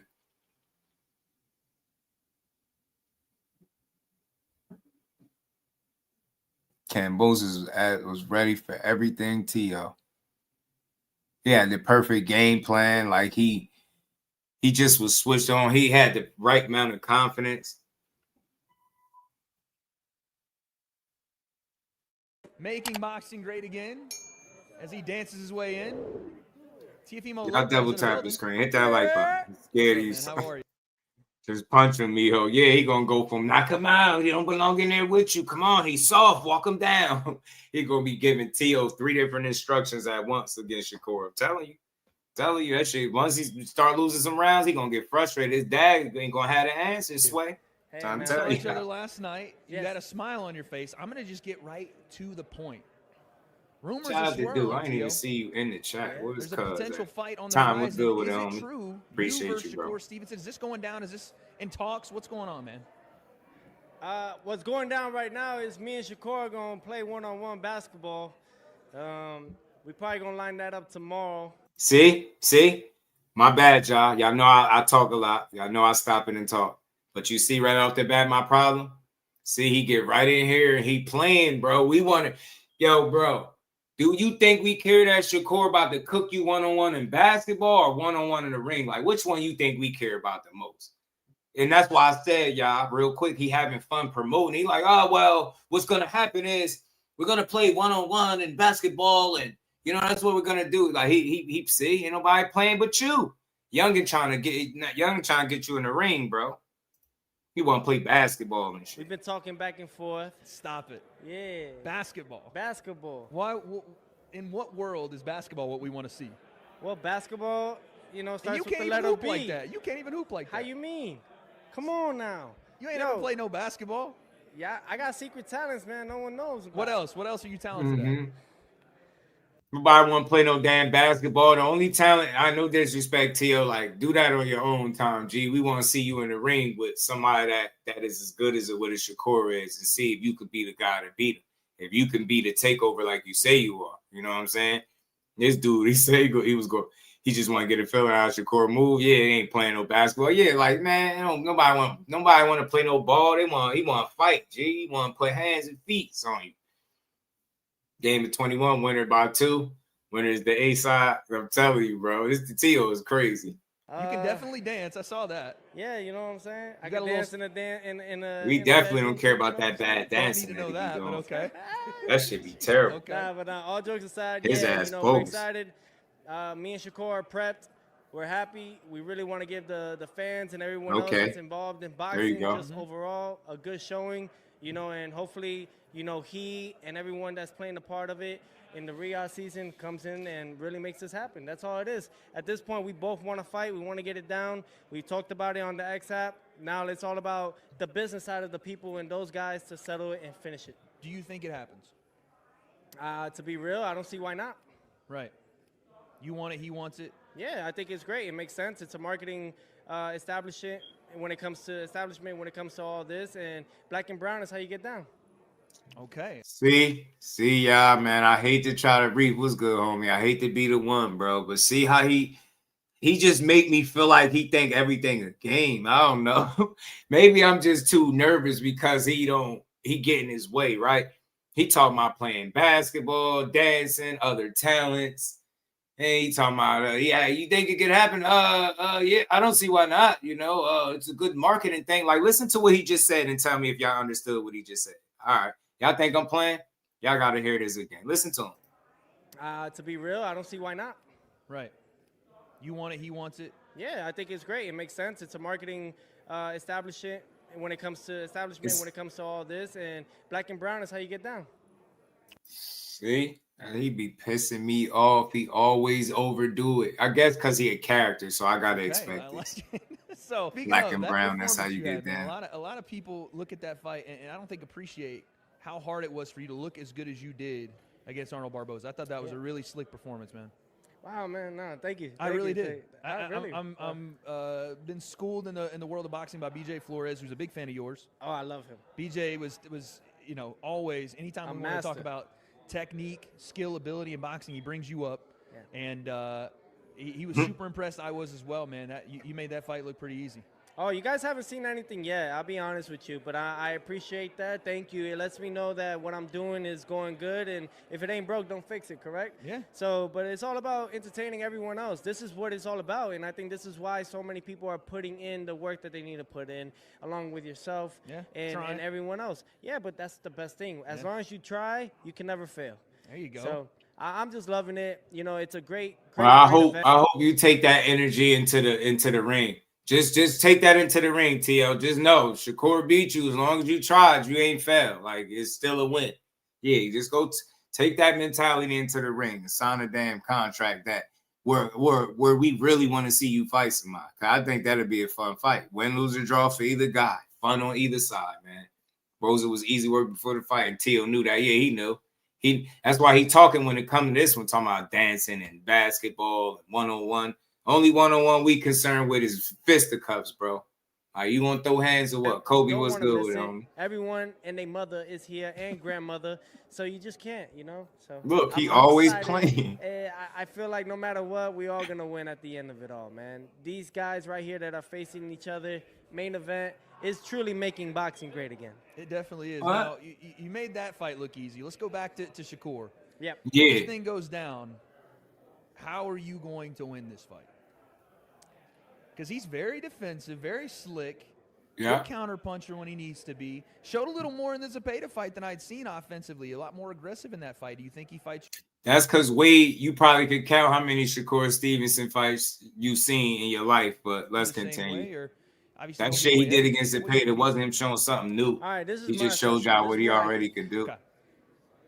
Make sure you have. I knew it, bro. Make sure you have Netflix. He looked like he fresh off a session of creatine or something like If any other ones out there, creatine, that little ass shirt. It's gonna happen early next year, 2026. It's gonna be a early next year global fight, really. And on top of that, it's gonna be one to watch. You don't want to miss it. You got 2 technicians. You got speed. You got power. You got southpaw. You got orthodox. I mean, what more do you want? And you got the guy that everybody loves or hates, Teofimo, the takeover. Let's go, baby. Let's go. Yeah, baby. Yeah. Is that your Austin Powers right there? What was that? Nimbus and Logan said Shakur will bring his bike.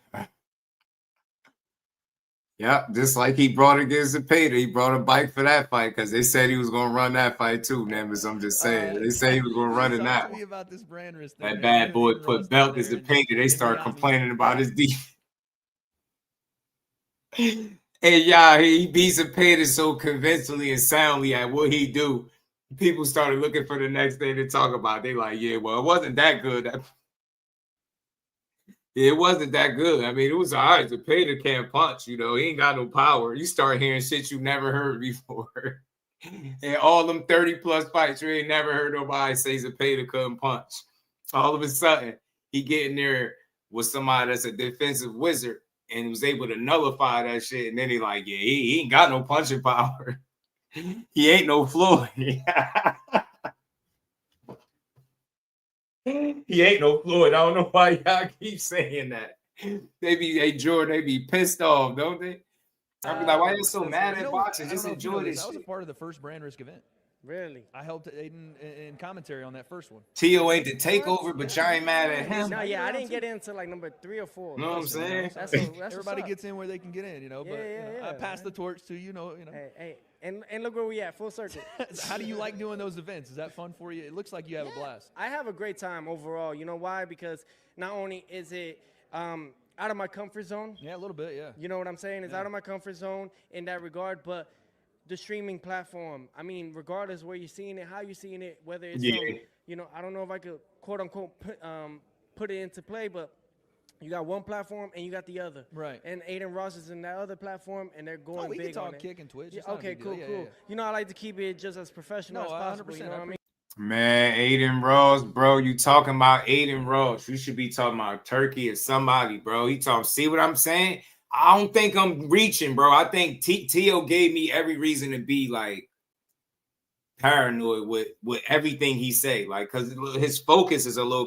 Aiden Ross shouldn't even came up in this conversation. I don't think. I really don't. So, I think it's skate over. I'm just trying to tap in on that. Yeah. Into that world, in that industry, just in case, you never know. Aiden Ross and Brand Risk might do something so big that we might see them here one day. You said you might fight on an event. I do. I definitely actually want to. Who you gonna fight on Brand Risk? It don't matter, man. To be honest, it'd be any of these streamers or anything like that. I'll play with a streamer. Yeah, it's cool. You ain't fighting no streamer. Yeah, why not, man? See? No, we can't have it's that. an exhibition, you know what I'm saying? We can't have that. See, talking about fighting streamers and shit. This is what I'm saying. It's concerning. See, he be playing. Yeah, that's what I'm saying. Tank and Jake type fight. Is that what you're saying? Huh? You want one of those? You want a Tank and Jake type fight? Nah, that's theirs. Let them have that. What do you think about that? I think it's great, man. No matter what, man. There we go. What it do? Tio keep deflecting from the Shakur questions. Like, all right, Lisa. See, somebody else said it wasn't me. All right, I ain't tripping. Then see, y'all hear it too. He be bugging, bro. He just won't. I don't know. He too much of a character at times. Like he be forcing it. That's what I be saying. He be forcing it. He like to force it, bro. Then his dad can't calm him down because he just say anything. They don't listen to each other. Keys was good, homie. Stevenson ran with Zepeda. He ran his punch upside his head. Facts and pride. Ones, twos, and threes. We was putting them things together. No matter what it is, it could be comical to a lot of people. It's a circus act, whatever you want, blah, blah, blah. But it's entertainment, and I think everyone's going to want to tune in. Hopefully the Atlanta, State Athletic Commission allows it, and they approve it, and they let that go. Okay. Nah, they not. As a matter of fact, I just read on Twitter. I think somebody sent that to me. Shout out to my guy. I believe he sent it to me that they withdrawn from trying to have the fight in Atlanta because it was already against the rules and stuff like that. So remember, I was speaking on it before where they have to find another location, and it seemed like they will. So like, hopefully they find another location and make their fight and go make all the money they want. For no matter what, Get that money, Davis. It's sad we never was able to get a fight in. It sucks that you got to do what you got to do. But I get it, man. You got kids, you got a wife or baby mama. Bro, what? Drama. See. See, you gotta make your money, yo. You gonna make your money. You gonna call it quits, and I don't blame you on that part, And Jake Paul, do what you gotta do. Don't get knocked out, and keep it cool.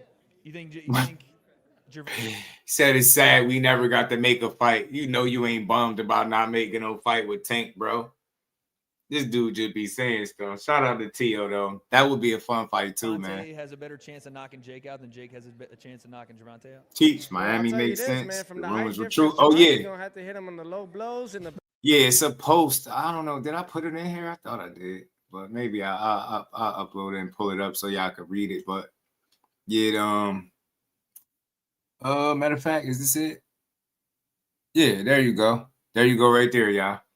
Most Valuable Promotions, MVP, has withdrawn their request to stage the Jake Paul versus Gervonta Davis event in Georgia. The event is expected to go forward in another location. There you go. Shout out to Brunch Box, by the way. Let's keep playing this. Belly button, bro. So that's how you gonna reach.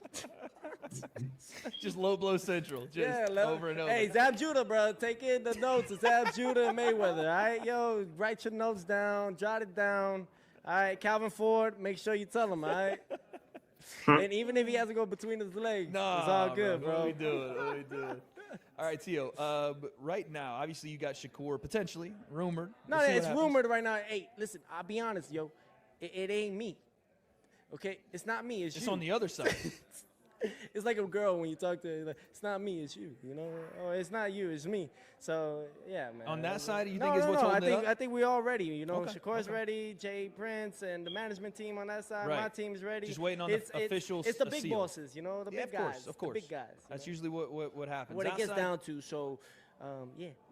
I mean, hopefully he ain't burn his bridge with Turkey because he quick to blame it. He already looking. He's saying it's the big guys. It's the bosses. So that's what's holding up the fight. It ain't you. I hope you honest about that. I hope he being honest. Really do. 203 JD say on PBC why. I think, man, everything is a little shaken up, to be honest with you. You know what I'm saying? And if I understand correctly, Turkey has worked with PBC in the past. I don't know who's it would be to stage the fight there or why specifically. You know what I mean? I just don't even question that stuff. I'll just be glad to see it. You know what I mean? And if that's a sign that more guys are willing to work and fight on different networks and platforms, I mean, I could see some good in that, right? I could see more fights being able to be put together because of that, right? So I don't know. Is a fight rumored? Tio ain't fighting Shakur. He said, "Why is it rumored?" Yeah, it got to be a rumor at this point. You can't pass it as fact, yeah. Outside of that, is there any other that there's many potentials, man. I would love to get. I don't really necessarily. Ryan Garcia talk? Yeah, Ryan Garcia. I've been hearing at 47, but they kind of want to warm him up. Possibly a rematch with him and Rolly. I think they got unfinished business on that side, so may the best man win. And I don't know, man. We'll see. We'll definitely see. What about Devin Haney, man? What happened there? Yeah. See, that's the shit, man. That's the shit. That's the mother shit, bro. What happened? And then it makes me look bad. It's like, stupid. It makes me look bad. Imagine saying somebody don't punch that hard and they got you swelled up. They got you all looking all crazy in the face. Some things just don't end up in the right bargain of trade. And then they always want me to take the short end of the stick, and it's crazy work. I don't mind doing certain things, but the moment we sign or a jotted line, that's where he's got to. It's go time. You know what I'm saying? It's go time at that point. These things are like soul contracts, in some way. These things are like soul contracts in some way. In what way? In a way of like when you're signing something, you gotta make sure you complete it. Yeah. Oh, okay. Sure. Yeah. You know what I mean? And that's the type, I guess, my mentality is that if I'm gonna sign a fight or fight deals or something, it's got to be done. It's got to be completely done. Your word, my performance, and your business. Okay. So we'll let you get out of here, but I want to ask you just a couple more things. What does Tio do when he's not fighting? What are the hobbies, man? No, I ain't gonna lie. That was all I need to hear. About the fights. I don't really care what he doing when he ain't fighting. I just would, I wanted y'all to hear what he spoke on in regards to the fight. To hear his energy, gauge it however you can, and from that, man, I don't know if that helps you feel like lean to one side or the other, whether it's happening or not. But like I said, I think it's just early. It's something that they discussing. I ain't gonna be surprised in the slightest if it don't come to fruition. I just would be surprised if it's Shakur that gets in the way of the fight not happening, right? We already know Teo has rubbed a lot of people the wrong way, so it would be no surprise if somebody ultimately just didn't want to do business with the man. You know what I'm saying? He's just that kind of guy. So he ain't fighting. He might not. Like that Teo eyes looking like Pennywise, red balloon. Shakur might make him bleed. I'm telling you. Can do peace at Albert who'll believe it when I see it. Benavidez is undefeated. Show me something I don't know. Oh, you a Benavidez guy? Talking about he'd beat Terence Crawford. Yeah, that fight had never happened. You know what I'm saying? And you know why? So let's keep. So yeah, look, that was it for the Teo Shakur stuff. We'll just see. We all on point. I think we all up to speed with where they at. Just waiting to see if the powers that be really put a fight like this together and allow them dudes to mix it up. I love the fight. Like I said, I can't stress that enough. But on to the next, man. Speaking of the David Benavidez stuff, just to kind of put an end to that, here you go. David, are you excited about fighting Riyadh for the first time, or do you wish this was in Vegas or the West Coast? To be honest with you, I'm happy fighting Riyadh. Don't get me wrong. But the thing it is, I wish it would have been in the United States just because of the last fight. You know what I mean? It was probably my biggest fight. People are hyped. But like I said, it is what it is. I'm excited that I have an opportunity to fight on Riyadh season, on the main event, on a fire card. You know what I mean? This is a card I'm going to remember for the rest of my life. And I'm excited just to go over and get that experience. And yeah, and then hopefully, hopefully that could be a home for me too, and I can just go back and forth. Very good. David Jason with Sportbox TV official so we know that in your division, maybe it'll be the Ball or Turki. We're all excited because now with Turki, Alashikh, and the owners of the team here, also Canelo and Crawford, which would you prefer the winner of if there was even a possibility down the line now that you are, To be honest with you, I don't think a fight with me and Canelo would ever happen at 168. I want to go back to 160. I'm good at 175. I'm world champion here. So if you'd want to come up to fight at 175, I'm all good with that. But right now, I can't live in this fantasy world where like, oh, maybe I'm going to get this fight, maybe this and that. I've done my job. I've done everything to get this fight. It's one of the biggest fights in boxing. A person don't want to make it happen. Butcher, what's good? Yeah, he's still fighting y'all because he doesn't want to fight. So I'm just trying to fight the people who are really trying to fight. And I know that you've probably been asked this a lot, but what is your take on Canelo versus Crawford? Do you see it as a 50-50? He still fight more like a 60-40, only because of the weight difference. But you can't take Crawford's skill away. You have to give him credit for his skill. He's an amazing fighter. He's an amazing technician in the ring, and I think it's like 64. David, you think Crawford will fight you if he beats Canelo? No, I wouldn't fight Crawford. I'm at 175. How do you balance family life with everything going on? Like, you're a star in the ring. There you go. There you go. He said it out of his own mouth. He won't fight Crawford. He at 175. He made that clear. I know, we would love to see Crawford push it to the absolute limits. But I'm not going to lie to y'all. I'm not going to lie to you. If we asking the dude that came from 135 to now move to 175 and fight David Benavidez, we got to chill. I'm sorry. We got to chill. Like, at what point do we chill? So at no point do we chill? Like, nah, bud. You think you bad, right? That's what I hear. You think you bad? Prove it. Go fight David. Like, nah, bro. He fought Canelo. That was his Goliath, or his what? David and Goliath was his Goliath, right? There you go. He beat the guy that they said he couldn't beat. He beat the guy that David Benavidez just told you was 60-40 against. He was leaning towards Canelo. He said it was too much size.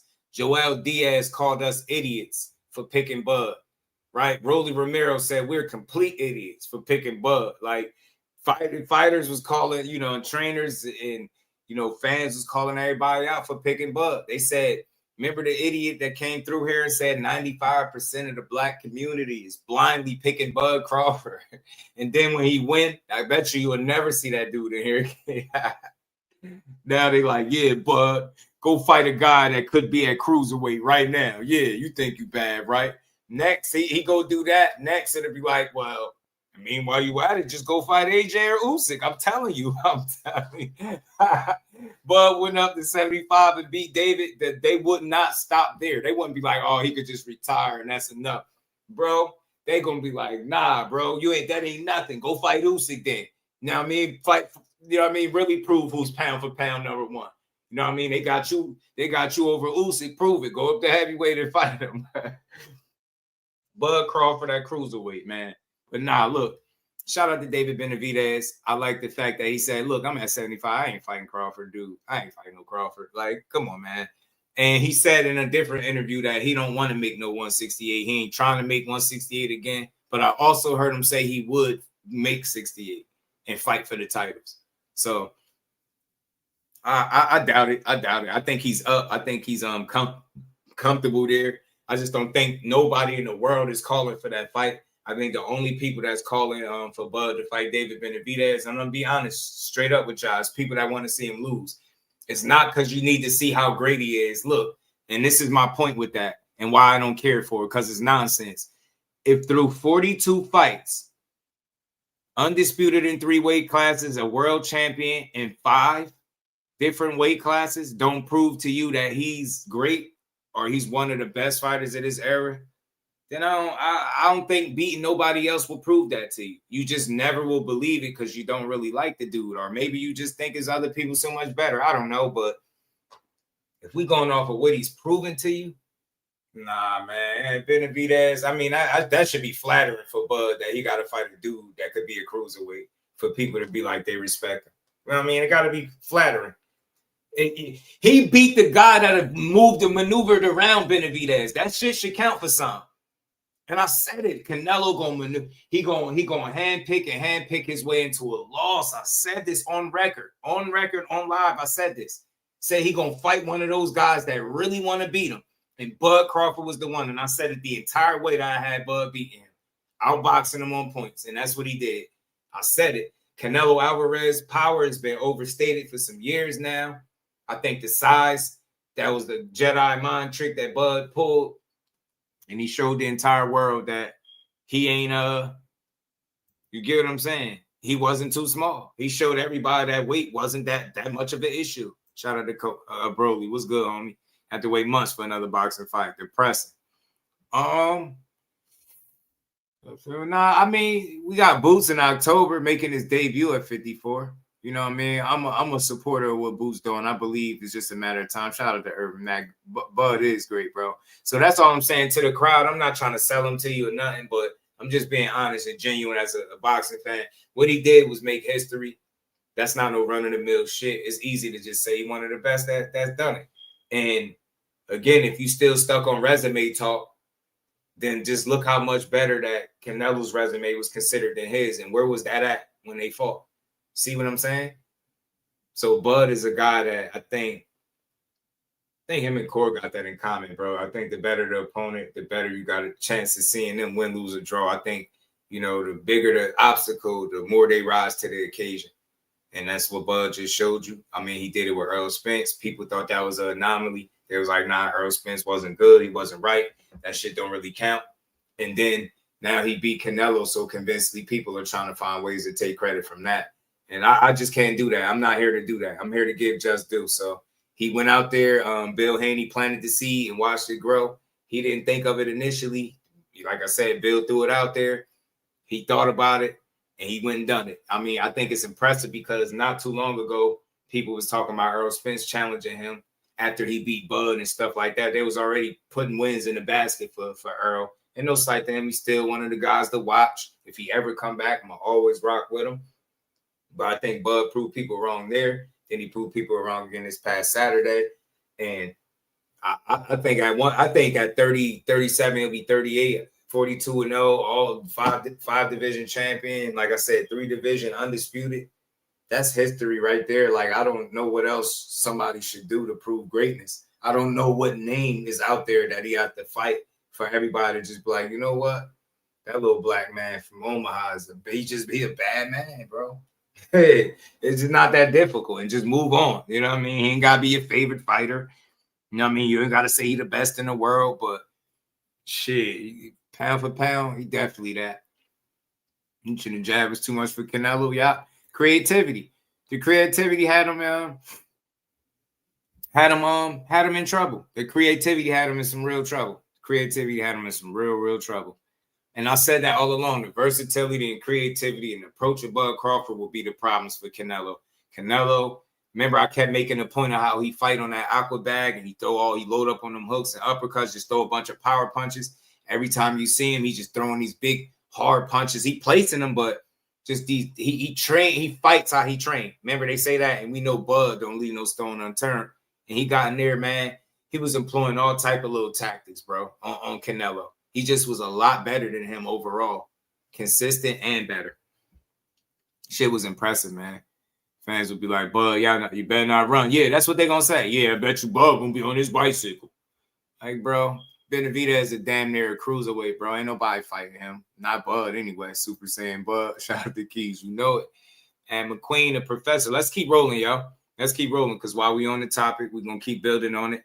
Like I said, I wanted to play this little clip. I'm not going to play the whole thing. Just going to play a little piece of what Andre Ward was saying as it pertains to Bud. Like I said, that's a lot of things that I say individually, and then I hear some of the greatest fighters that share the ring speak the same thing I say. I'm not saying I spoke word for word what Andre Ward said, but y'all heard me say a lot of this. I've never seen so many people go so hard to tear down a fighter that's keep proving to you that he's quality. I've never seen that before. So, like with Bud, I thought it was something personal. I was like, it ain't that deep. I just look at it as boxing. He boxed. When it comes to X's and O's and beating ass, he do that at the highest level. It's hard to ignore that and not appreciate it. I try not to overlook into their personal lives and all that shit that, we learn too much about any of these dudes we mess around and I like them. So I don't pay attention to that, to the outside shit as much as I do to, his ability to get in that ring and beat ass. Let me get this. Where is it at? I think this is it here. Bomac said Bud trained 6 months for this fight, super prepared. Absolutely, had more time than and he had more time off because he had 13 months off. You better believe he used that time to acclimate. He used that time to get his body prepared, and I think he used the rest of the time for strategy and game plan. And it wasn't no fat camp. I think he had to cut less weight, and people didn't take that into account how that would benefit him, right? I think him having to cut less weight was something that was beneficial to him. And as a result, we seen it, right? You seen it in the performance. He had a nice amount of time off. What was it? I think it was 13 months or something to that effect.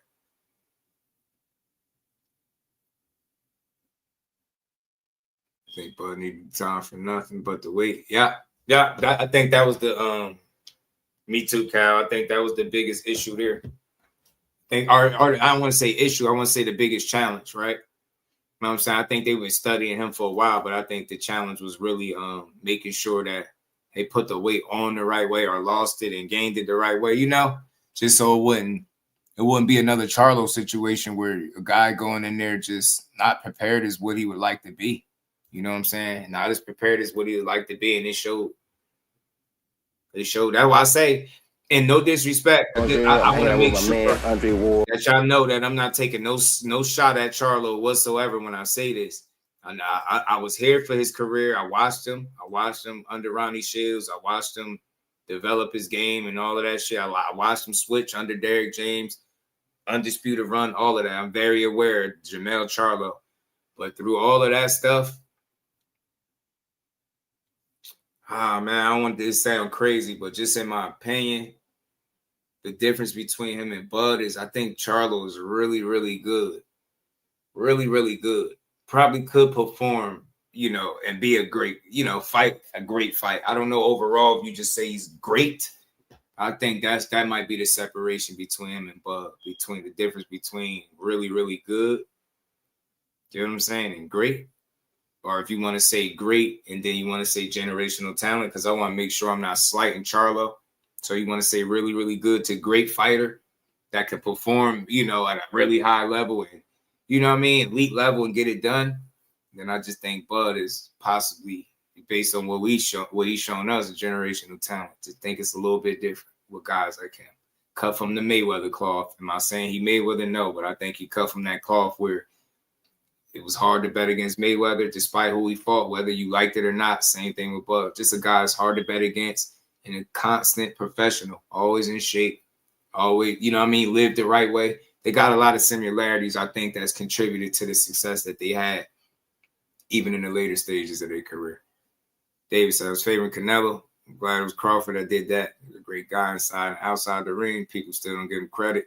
Don't know about boxing. Yeah, it's tough. It's tough that they spend a lot of time trying to take credit from the man. But I think they just created a monster over the years that ended up being a guy that we've seen just make history Saturday. So I think in the end, he going to get the last laugh when it's all said and done. That's what I believe. For the people that just unnecessarily hate, you know what I mean? But I want to try to hear what Andre Ward and, you know, Roy Jones had this conversation. And Ward, you know, of course, Bud is his guy, but he spoke on some real things. And I think this hit a lot of different points and a lot of stuff that I've been saying. How people treated this dude like, I don't know. At what point do we start judging guys for things like in their personal lives more than we do the reasons why we watch them? Meaning, like, I started hearing more about Bud personal life, negotiations, and weird shit than I did the actual fights. And I feel like what he's doing in the ring should overshadow little shit like that. Like, look, that's just petty. You know what I'm saying? Or not. When it comes to fighting, this dude check all the boxes. He give you a show. He entertaining. He'll knock your ass out. He'll go for it. He ain't gonna just coast to a win. He really gonna try to cement himself as a great fighter every time he in the ring. Gotta appreciate that. But I want y'all to hear this from Roy Jones. Look, double tap that screen. Let's get the likes up. Support the grind. Let's get some color in the chat. Let's keep building. Give Terence that shot to become that guy. You know what I mean? Finally, Earl gave it to him after 5 years, and he became that guy. But most people who were capable of giving him that shot at that time avoided him and didn't give him that shot. Terence earns, and I always have had, my utmost respect because he gets it out the mud. People like Victor Postal were not weak, easy to beat guys. Victor Postal had not really lost till he got to Bud. Bud made it look like nothing. You know what I mean? Bud been beating these guys that we don't know are monsters, but the game knows they were pretty good fighters.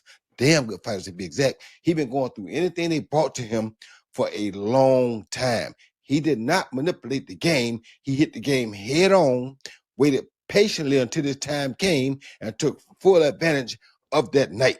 That's how I understood boxing to go. Not people to go out and do things other ways. Go straight down that line, hit that ball straight off the middle. You understand me? That's what Bud did. The last person I seen do that, I got two other people that I love because they did that. Number one of them was Marvin Hagler. Marvin Hagler had almost 50 fights before they let him fight for a title. You understand me? 50 fights before he got a shot. And you want to keep telling me about somebody resume, and you see why I don't care? Because we know that shit be some politics involved, circumstances, situations, and all that. This man putting him in the same breath as Marvin Hagler. And this is somebody that did it. This is somebody that people got the utmost respect for. And if you really love boxing, you love you some Roy Jones. Win, lose, or draw. You don't give a damn about no knockout losses or none of that. Because you know at one point in time, he looked unbeatable. You know that to be a fact. He really, he's the epitome of a guy that pushed it to the limit. Like way farther than he probably should have. But I bet you people was telling him he was crazy when he said he was going to go up to heavyweight and went up there. And he did it. So it's like, you got to appreciate a guy like that. I think Bud is cut from that cloth. Remember, real always recognized real. Roy wouldn't have these kind of words to say about him if that wasn't true. I don't think he's just being a friend. I don't think he's just being nice.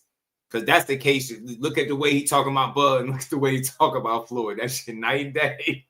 Shit night and day. He love him some Bud. You know what I'm saying? So I think it's validity into what he's saying, especially somebody that did it. That's a world-class, Hall of Fame, legend, whatever you want to call it, one of the GOATs. Roy is all of that. You know it. You know what I'm saying? It's just truly special in his own right. And if he's able to see Bud for what he is, then who are some out-of-shape people that can't do this shit? Who are y'all to question how great he is, bro? when you got other greats of that participate in the sport that's telling you, man, nah, this is what greatness look like, bro. Anything less, you wilding, like you bugging. And I love this from these two dudes, man. You understand me? That's a long time. That's no manipulation. That's standing in the gap, doing what you got to do till your time comes. That's what Bud did. He stood in the gap till his time came. When his time came, he took full advantage of it. The only other guy that comes to mind, and he did it different from Bud, but his journey was the same. And that's why people don't understand why I always talk about this guy, why he always one of my favorite fighters, because I saw him get it out the mud. Nate Campbell, nobody gave Nate Campbell nothing. Nate Campbell was B-side for the first half of his career. County. You understand me? For the first half of his career, he was the B-side guy, but couldn't none of them A-side guys beat him. He got out the mud. That's what Bud did. And I got nothing but the utmost respect for people like that because they know how to go get it. When I came up, I didn't go with the big promoters. Why? Because I wanted to fight whoever wanted to fight me, whenever they wanted to fight me, however they wanted to fight me, wherever we wanted to fight at. That's what I believed in. That's how Bud did it. And that's what I love the most about it. Man, look how he just phrased it. This is somebody that did it too. Ain't duck shit. Literally probably fought longer than he should have, took more challenges than he should have, pushed it to the limits more than he should have. But that ain't nothing stopped that man from trying to be great. And people loved him for it. And they still do to this day. Still do to this day. All I'm saying is something's eerily similar about these guys. When I talk about that cloth and being cut from it, the Roys, the Wars, the Floyds, the Buzz, yes, they cut from that cloth, bro. Because if you ask any of them, they'll all tell you the same shit. Not one of them will say, nah, he ain't like us. None of them will say that. Not only that, but I ain't gonna say he better than them, but you know, and I don't want to go too far down this road. They're gonna give him, but I'm probably gonna upset some people too. There was a point not long ago where the smear campaign against Crawford was real. There was a smear campaign about his personality. He doesn't talk. Nobody wants to hear him. No, that you don't want to hear him. So you try to speak for the masses when the whole time you have a star right here. You got to learn how to talk to this man. If you don't understand his background, maybe we got to spend more time asking questions instead of making judgments about people. If you understand his background, it would. And that's my biggest issue with people and criticism in boxing. It crossed the lines of criticism and it becomes slander. You get what I'm saying? We don't ask enough questions in boxing. For some people that get these little bits and pieces of information and it be so much left out, we don't ask enough questions. We just make our titles, do our live streams, and we got all the answers and we know everything and we got all the judgment and criticism for these fighters, but we don't be having the answers for real. We don't be having the information and none of that. And we don't ask enough questions. That's my biggest issue with most people that think they know it all. You don't ask enough questions in situations where they ain't told you everything. You get what I'm saying? Boxing is full of that, man. They'll tell you a piece of the story in a minute and expect you to run with it. Wouldn't be a shock that he don't want to talk to you or that he at least doesn't trust you. Maybe you got to get to him a different type of way instead of just demanding things, because a guy like Crawford, you demand things, he going to shut down. I ain't got nothing for you. So I'm happy for him because, again, it took 17, 18 years to become an overnight success. Obviously, he's had success and he's been doing his thing. But I mean, this kind of success. And yes, beating the guy he beat the way he beat him has a lot to do with that. But it's just interesting that not long ago, just I mean, I don't think that there's no doubt about the top rank angle. I mean, it is what it is. We knew what it was. I mean, look what he had to do when he made the biggest fight before this Canelo fight. He was nowhere near Bob Arum. So we all kind of knew what that was, man. I just think, you know, I mean, he was put in situations to look like less than by not getting them the guys that I feel like he would have beat anyway. Because I always felt like he would have beat Manny. Stylistically, I just felt like he would have. Could be wrong as hell. Maybe Manny go in there and sleep him or beat him up like he was doing everybody 2 years ago. Although nobody want to fight him, he can't, he ain't going to get the Spence fight. Well, he got the Spence fight and he performed. Oh, he ain't going to get the Canelo fight. Even just as recent as the fight before Canelo. That was a stadium that was full. Right. And you had writers trying to go do research on how many tickets were actually sold and how many tickets were actually given away. I don't care about what that number is. You know why? Because if you ain't a good fighter and you not worth my time, you can give me whatever you want to give me. I'm not going to show up to no stadium and be there all night because I was a long card that night and come watch you fight. So even as recent as his last fight, the fight before Canelo, the smear campaign continued. I don't hear the smear campaign now. Talk about them it. voices got really, really quiet, like they typically do when they get proven wrong. Yeah. And they either try to jump on the wagon. Yeah. I knew this kid was gonna be that. Yeah. Or they get very, very quiet and they start to retreat back to wherever they came from, and they don't have a lot to say. So I'm happy for this brother for that reason, because they tried to bury him, Roy. It didn't work. He overcame that. He said, give me my shot. I'm going to show you. And he kept doing it time and time again, and he did it again against Canelo Alvarez Saturday night. And I love everything he said right there. That's spoken from a real one. Like I said, I play this stuff a lot of times because my thoughts being aligned with what Andre Ward said. Now, he articulated his points beautifully, man. And I don't think he missed a beat. But that's how I've been feeling all along. Like, I just don't know at what point in boxing when a guy is showing you who you is that you believe him. And when I say who he is, I'm talking about inside the ring, man.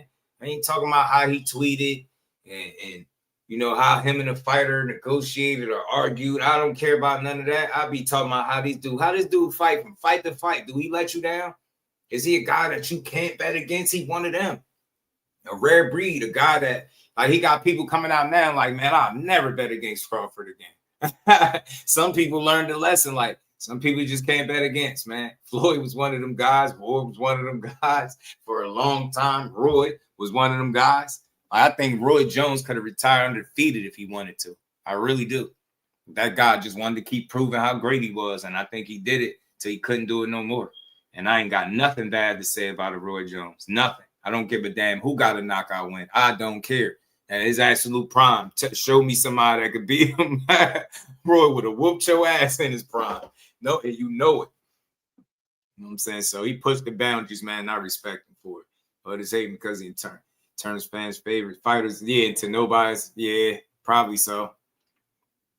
Warren said he could have knocked him out. Survived it all. He's really what they call a survivor. To go that long without people giving you an opportunity is saying a lot. He really survived a long time before he got there, and now he's there. And like I said, there's other stuff that could be said, but I'm not going to do it because I don't want people to think I'm trying to smear nobody either. So I'm going to shut my mouth and say, I appreciate Bud Crawford for what he did.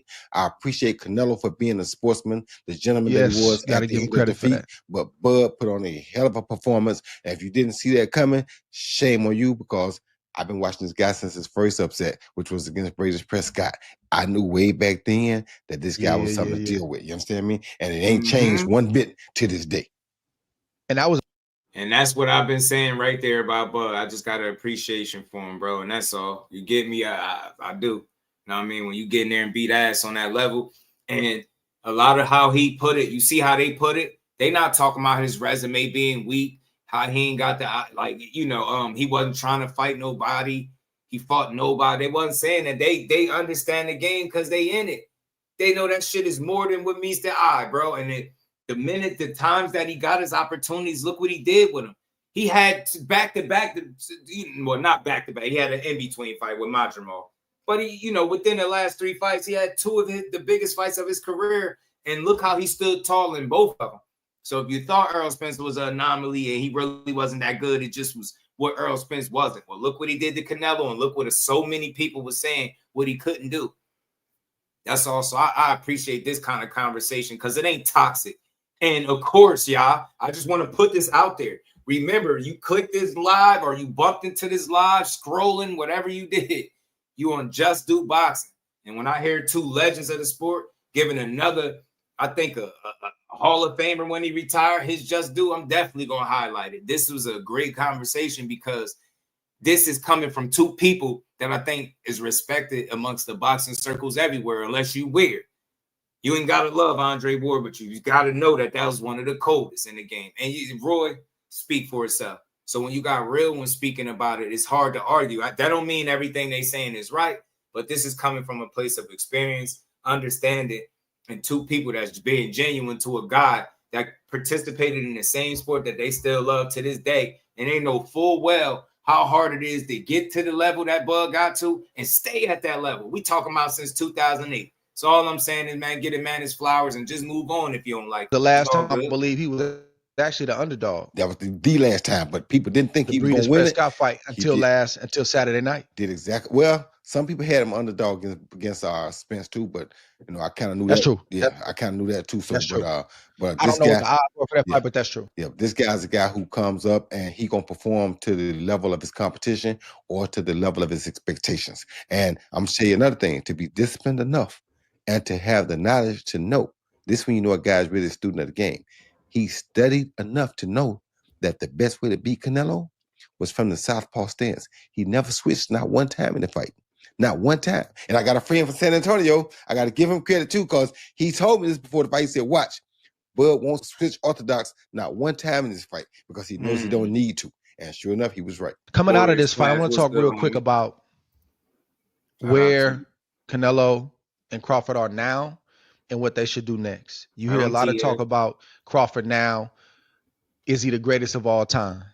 That's a tough one for me, man. And I think he's in the conversation 1000% as one of the greatest of all time. Is he the greatest of this generation? I think in terms of what he accomplished, the type of fighter he is, absolutely. See how he made sense? See how he made it make sense? What do you think about where this lands him now? And even with the pound for pound, in a way, Usyk and Crawford, they're calling them the three kings now. I think Crawford has been the best for a long time. Yeah, I love what Usyk is doing. I love what Inoue is doing. But I just think the road that Crawford has taken, I think the way that he's done it, the level in which he's done it, not to say they haven't done it at that level, and the duration, the time in which he's done it, I think he is the #1 pound for pound fighter in the world right now. And I think he's one of the greatest of all times. And he is the best of this generation. He's by. And I couldn't agree more with Ward. And just real quick, just to add to it, the problem in boxing, sometimes we get caught up in comparisons that don't even make sense if you're being honest. Why would we try to compare anybody to Muhammad Ali? Like, if you really understood the story, more than just a fighter, this shit was bigger than boxing with him. I think everybody that knows of the name should know that. So, the way people love the man was different, right? He meant more than just a boxer, right? You know that. So, but why compare? Like, and I get it. Like, you just conversations, sometimes they good, but more times than not, they end up being toxic and we end up saying bullshit. Why even try to compare Ali to any new heavyweight of today? Why? Why even do it? Why even do it? They don't fight like him. They nothing like him. They not a showman. Like, it's just so many boxes that they don't check when it comes to being even remotely anything like the man. You get what I'm saying? And not freeing hostages. Right. It's so much shit. Pardon me, man, McQueen. Damn, my bad, bro. It's so much shit that you just don't get from these fighters that you would have got from that guy. How do I know? I was able to go back, watch some of this shit, and really get a gauge as to why people, because, I wanted to know why every time a GOAT conversation come up, Muhammad Ali name is going to get brought up. And for me, what I've discovered is it's far deeper than that resume. And he beat some great guys. It's far deeper than any win, title he held, any knockout he got.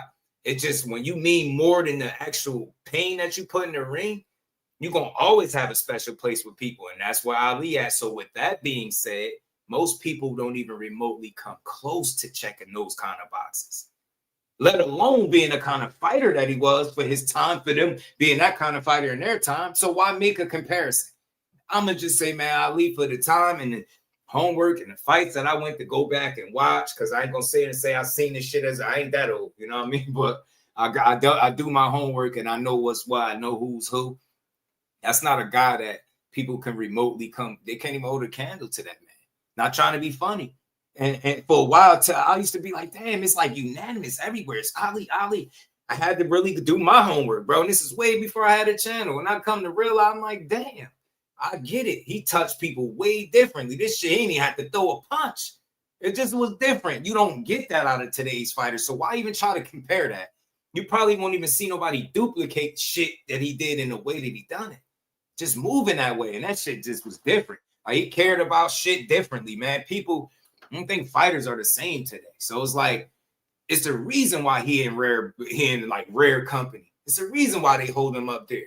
And they got him on any Mount Rushmore. It's the reason why. And I ain't stupid enough to try to argue with nobody. Now, I ain't saying you can't have no educated debate, but that's not my lane. I ain't here to disprove Ali being great or being one of the GOATs. I'm here to try to understand. So when I talk about it, I can make it make sense for anybody that might not get it. You know what I'm saying? He's the guy. So again, man, I don't believe in comparing none of these guys to him, man. Let me get this off, man. They spoke about what I really wanted them to speak on, man. Shout out to them. Always a good conversation with people that's done it. And real quick, I'll say this too. I noticed the conversation, like in terms of how people think and perceive what fighters do. Like I always say this to y'all, the fans are fans. I guess we supposed to be a little crazy with it, but the shit that we think and say be so different than what the fighters say and think. The ones that actually did it, the ones that had the success that, you know, Ward ain't lost a fight since he was 12. So don't sit here and tell me he don't know no damn boxing. You get what I'm saying? If he could appreciate Bud Crawford's role, if he ain't stupid enough to be sitting up here being hung on a resume, talking about resume, this and that, when we know that shit should go out the window when it come to this man. You know what I mean? This grown ass man, about to be 30 out, about to call him kid, but force a habit, y'all. But you get me.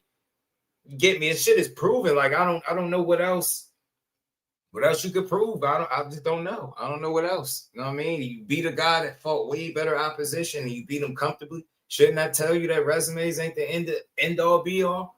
Shouldn't that tell you that he was way more than what meets the eye? Maybe it did take his last 3 fights for people to really pay attention the right way. I don't know. I've been watching that dude since he was fighting outside with like, okay, them little ass twists. You know what I'm saying? When he had the basic trunks, when you know they just started their careers. Like, I don't know how much more direct I could be when you ain't got the TC or the TBC logo before that shit is even a thing. Like way before that point. At least I don't remember seeing that way back then.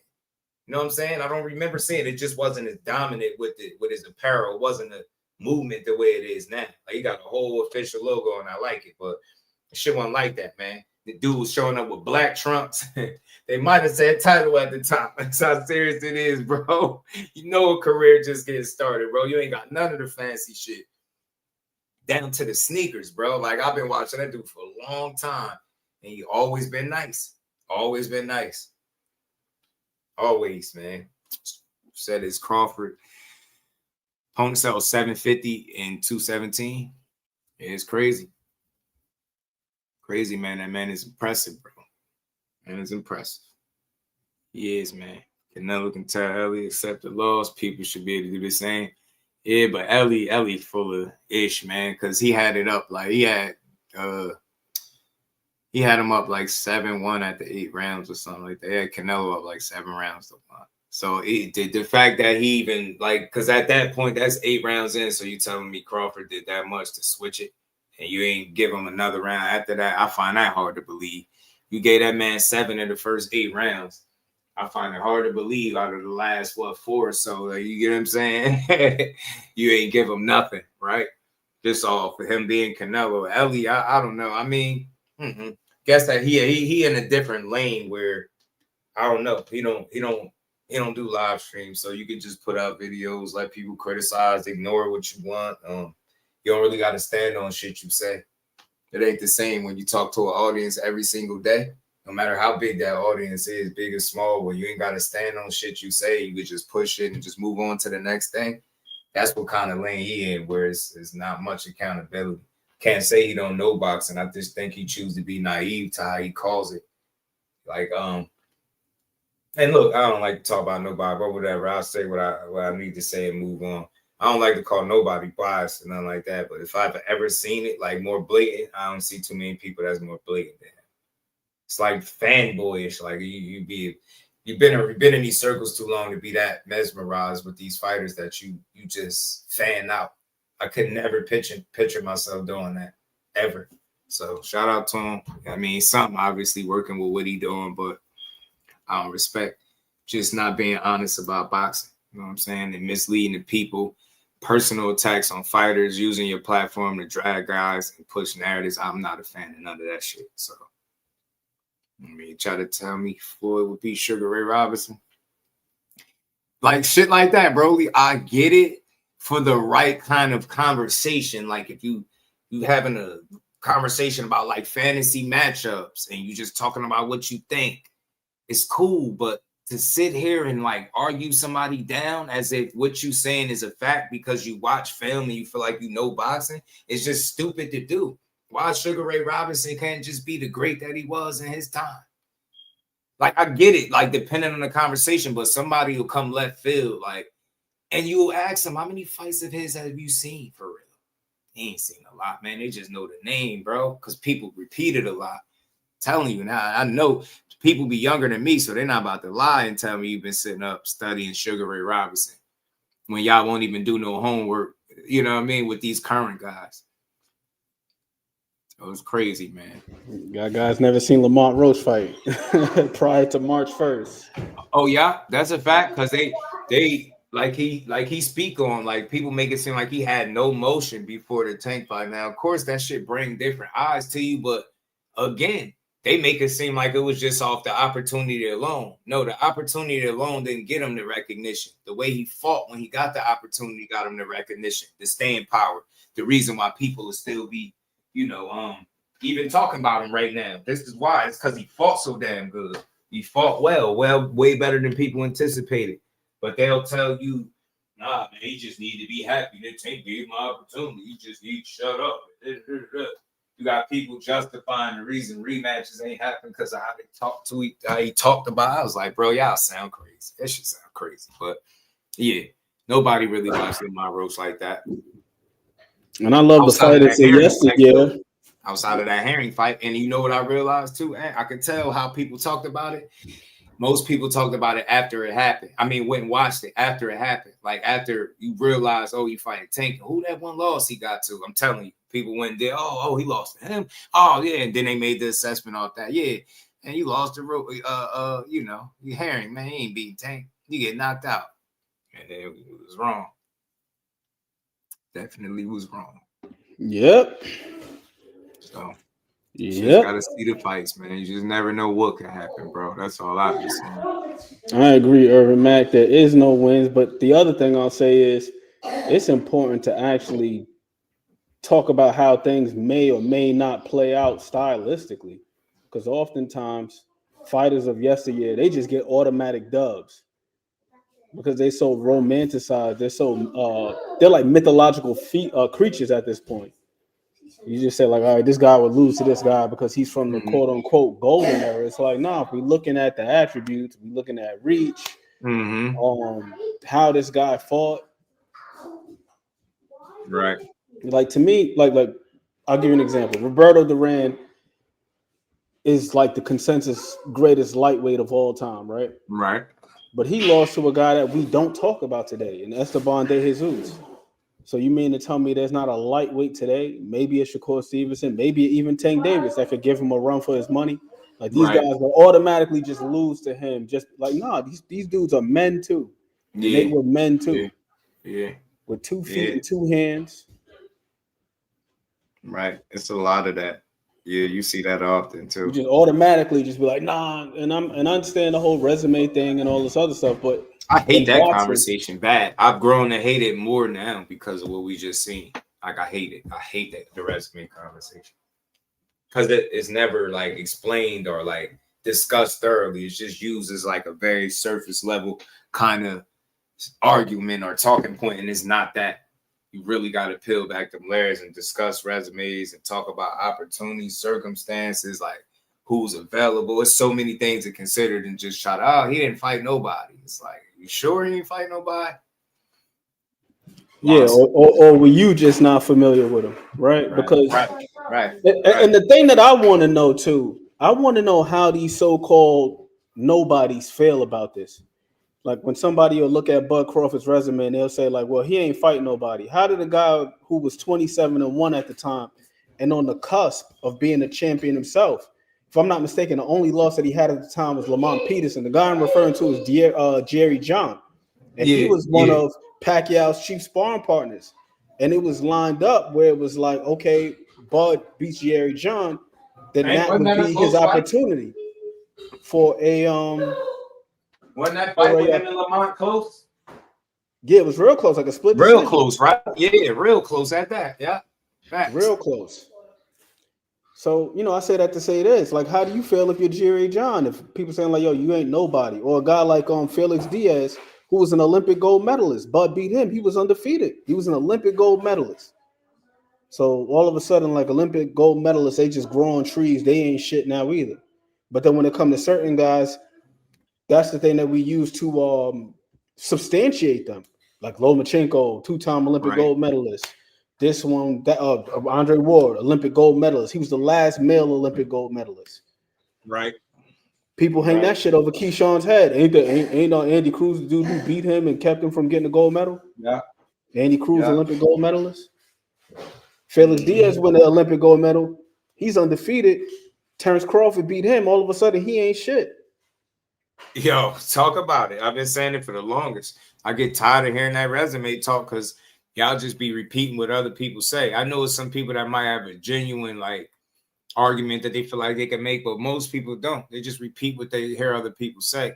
And if it ain't a name, then it's a nobody. If it don't resonate with you, then it's a nobody. Nah, that just tell you sometimes we don't know as much boxing as we think, or we don't know about as many of these fighters as we would like to believe we do. I mean, because we wouldn't keep saying that shit. Nobody's. Like, what the hell is a nobody? So you telling me I went down there 30 fights and I'm just going to be reduced to a nobody because you might not know who I was fighting? It's crazy to me. And again, every time I've heard that, usually that somebody don't fight nobody, they keep winning. Bro, I've been hearing that shit about Crawford for years. It was wild. I was like, bro, so nobody? Y'all don't respect not a single fight on the resume? It's crazy, man. I know y'all didn't watch him because you wouldn't say that. And I don't think people take into account how hard it is to be at the level that he's been at. Knocking people out, the way he moved through welterweight, man, he had that shit on smash, man. Impressive, bro. And I'd like to say that too. I'd like to add to that point. Then when he gets these marquee fights, we diminish him by saying that the guy was falling off, or he was at the tail end of this or the tail end of that. He was at the twilight of his career. He was shot one. He was long in the tooth. He was damaged good, so on and so forth. That makes it even more impressive to me because I look at a guy like Bud Crawford and it's like, how the hell do you get to 40 some odd fights and you still intact? Not only do you still have your hunger and your wits about yourself, but you've been able to maintain yourself physically and not succumb to the pitfalls that many fighters do, which is partying, alcoholism. One of the greatest fighters of all time, 140, arguably the greatest 140 pounder of all time, Aaron Pryor. Man got strung out on crack and all types of shit. A lot of guys fall out. A lot of guys fall off, or they just get worn down, whether it be from the business or life, and then they become shells of themselves. So for a guy to stave off falling off for that long, it must be something special about that guy. Right. You know what I mean? That he could continue to do this shit year after year after year. And then you got to start questioning, like, when the hell is Father Time going to show up? And he's 37. He's older than his contemporaries. Right. We be forgetting that shit too. It's like this dude about to be 38, this weekend? All of these guys who quote unquote fell off, or he waited for them to get old, they're like 3, 4, maybe 5 years his junior. Older than all these niggas. And somehow he's still preserved. So he's doing a phenomenal job. No, we can't see the greatness in that. You can't see how that's great. You can't see how that's being great. I don't get it. As I always say, bro, the fine line between a hoopty and a vintage vehicle is maintenance. And that man has been getting his tune-ups. Yeah. You know what I'm saying? The oil light ain't coming on no time soon. Check engine light ain't coming on no time soon. Talk about it. Everything is working the way it's supposed to. Yeah, right. That's a fact. That's a damn fact. But yeah, he's been fighting good fighters, and we used to be like, nah, they ain't nobody. They ain't nobody. But that's why I always say it's important to see how these guys' opponents look versus other opponents. Like you just said, Jerry John fought Lamont Peterson to a damn split decision. Right. So if we can give Errol Spence credit, and I love me some Errol Spence, but if we can give Errol Spence credit for doing Lamont Peterson like that, then we should be able to say, damn, Jerry John is a damn good fighter. And oftentimes, a decision like that, whether it's a split decision or a majority decision, it tends to come down to who the money is invested in. Right. If we keeping it a buck. What were they saying about the this fight this weekend?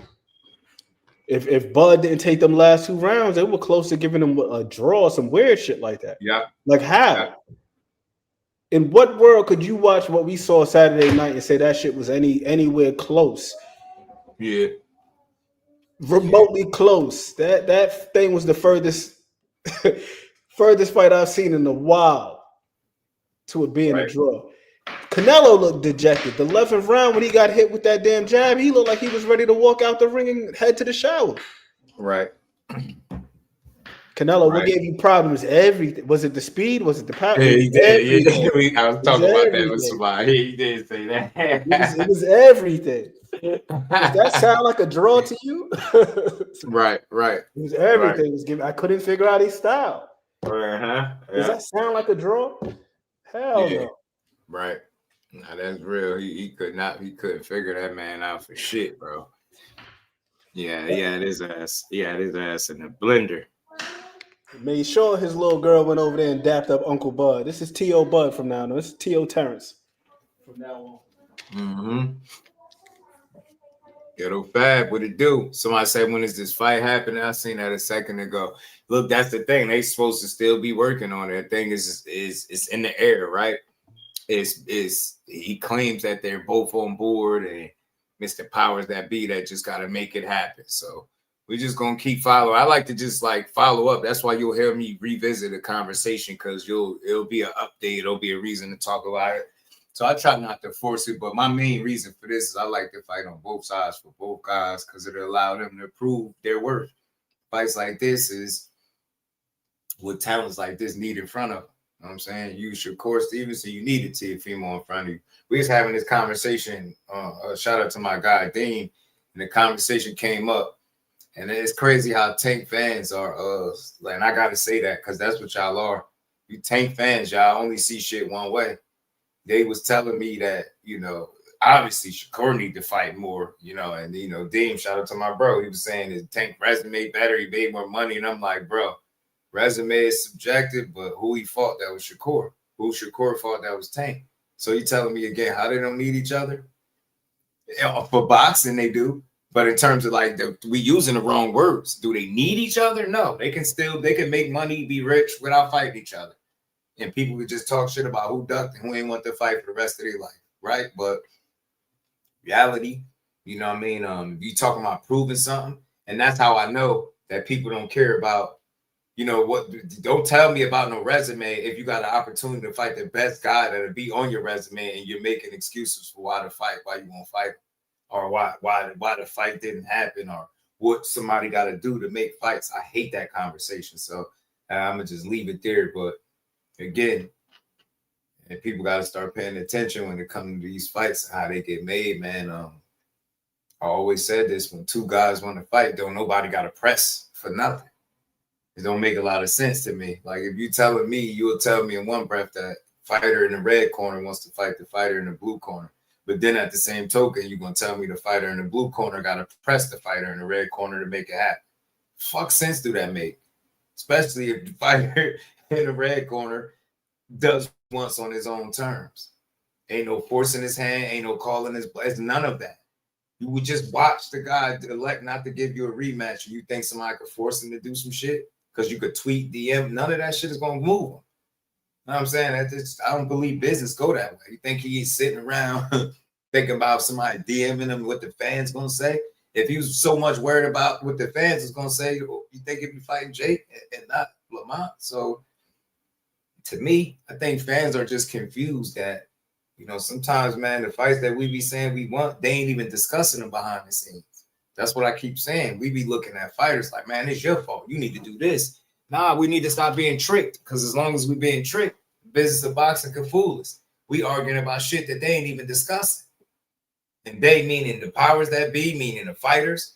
None of that. The dudes don't even be on the same page remotely, and we be arguing about, hey, well, you got to do this, you got to do that. Sign the PBC. Sign in the PBC. Can't tell me the last fighter they signed. You think they trying to sign Shakur?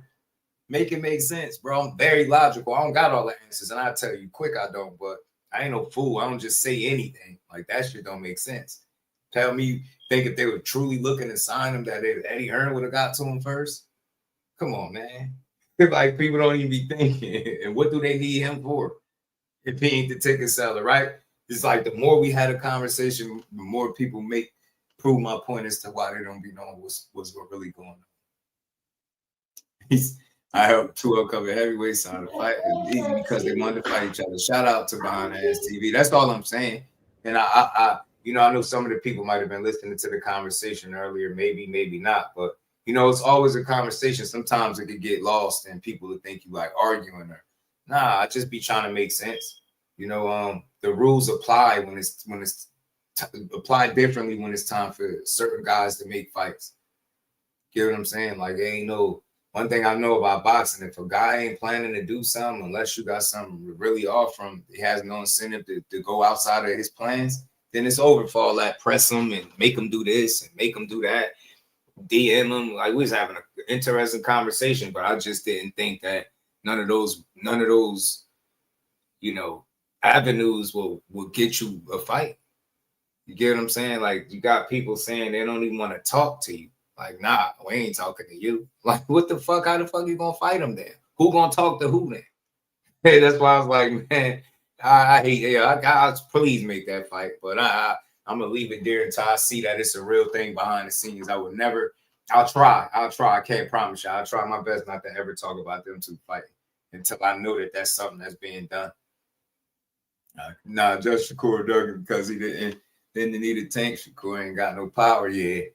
Yeah, that's what they say. But it seemed like everybody is starting to work with the guy that they said Shakur ran to, right? Turki Alashikh. Seemed like a lot of people starting to work with him. So that was another element I was talking about. How do you make a fight with somebody if y'all on two separate sides of the spectrum, right? You over there, he's over there. Who he deal with, you don't like and unwilling to work with, then you're not willing to sit down. I'm just so confused. I wish we could have a real conversation. Like, I wish I could talk to a Steven Espinosa. I don't care if somebody in the business that could give you an idea what it would take for that shit so people could stop pushing narratives, right? It's just stupid, man. Signing the PBC is the worst one. I hate that one. I hate that one with a passion. Signing the PBC to get the fight. You'll be over there waiting. Be over there just sitting shelved up. My boy Crawford, that he always shines in bright lights and big stages, and no doubt with the best fight on that night. That's why I understand. I look at him for the talent that he is. Flossie, what it do, homie? How you feeling, bro? But man, boxing is so full of, like, I don't know, just ups and downs and back and forth. But these dudes change their minds all the time, man. And they don't be seeming like they want to do something. They don't care what nobody else talking about. They not going to do it. We've been on cards with PBC fighters since then, right? Right. And then says no fighter has ever had to sign there yet to make a fight. I was having a good conversation earlier, but it was just interesting that, like, how people think you're supposed to get a fight.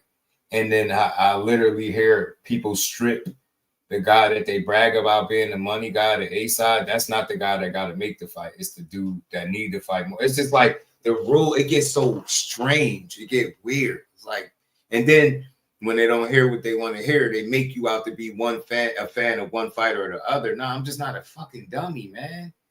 I'm not a dummy, bro. Like them fights, them big ones that we be talking about. Just go back in history and look, man. Like, all right, keep on thinking. Especially, I mean, I don't even want to go back to history. Shit, talk about now, how people move, how shit get done. Nah. Yeah, they pick and choose a lot. Whereas power just how you use it. Yeah, I think right now the only people that still say that are fans. That if he punched him in the face, it would hurt him. That's why I don't even be trying to hear that power argument. It's like stupid. With 10 losses would probably kill us. Yeah, he would. Kick our ass. Crush the legend was good with it. Part of being able to compete from the rip is being in shape to do it. And most people that talk that shit ain't in shape to do it. Facts. And that's the number one reason why you get your ass whooped. You are not in no shape and condition to be talking about how you would do this, who can't punch this. Bro, if he punch you in your stomach anywhere, bro, it's gonna hurt. Nah, he ain't got no power. You get a knockout in a fight, he'll get knockouts. He knocked his last opponent out. That wasn't a knockout, that was a TKO. I'll be like, bro. Scored it through the towel and yeah, bro. That ain't right. Saved his life, and you like, yeah, but that was TKO. It wasn't a knockout, right, bro? What? They saved his life in there. Said Jake Paul been cherry picking for too long, and now he picked the wrong opponent. They both do the same shit. That's my guy. I always try to hold because of naturally where I'm located and who I rock with. They expect me to go in on him, and I always get a dude his grace, but I see how people get to the point where they go from giving fighters grace to just going in because of how people talk. They talk crazy when they don't hear what they want to hear. You could be asking the same question that the person asking you on the other side. You could acknowledge what they're saying on the other side and still have your own questions. They can't see past their own train of thought. Everything is one way with them, and they think in their minds that their favorite fighter runs the sport and is bigger than the sport. So whatever he say, it goes. Like, shout out to my guy said earlier, Tank wanted to take the Teo fight. Like, y'all really think that shit.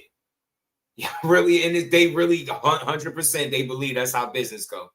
Yeah, he gonna try to take a fight based on not allowing the other. Like, what the fuck are we talking about? Name a fight that he made like that. Just going to take a fight from who? And don't better not dare say Frank Martin. Lose my shit. Frank Martin turned that fight down and went and got a bigger fight and got slept for it. And didn't make this life-changing money that people be making up. Golly, man, that's another thing too. So I'm telling you, bro, I got an ideal of why shit like this don't happen. Same reason why Bud and EJ almost didn't happen. You could blame one fighter all you want, but when a guy know his worth and actually get it, it's hard. I ain't trying to hear none of that shit about what he wasn't worth because he got it. I don't want to hear it. And that's the same thing that people say, oh man, Tank ain't Earl. It's the same shit, man. They dealing with the same people. It seems like it's the same type of shit going on. The difference is Earl just was more demanding about what he wanted. And the other guys like, bro, I proved enough already. I ain't got to prove shit to nobody. But his fans will tell you, yeah, he still want to fight X, Y, and Z. I heard today that if Keyshawn would have fought, De Los Santos and beat him, that he would have fought him next. I'm just like, bro, dude, what the hell? What type of hypnosis is taking place where y'all believe that he can do everything at one time? I guarantee you that fight will never fucking happen. Damn, like you don't need no type of real overly thought. Like you don't need to overthink it to know that shit is never gonna happen. And it ain't got nothing to do with being scared. For one, do you see one guy is clearly positioning himself for the next weight class? Tell me again how it's gonna happen. And that guy ain't going to 140. Tell me again how it's gonna happen.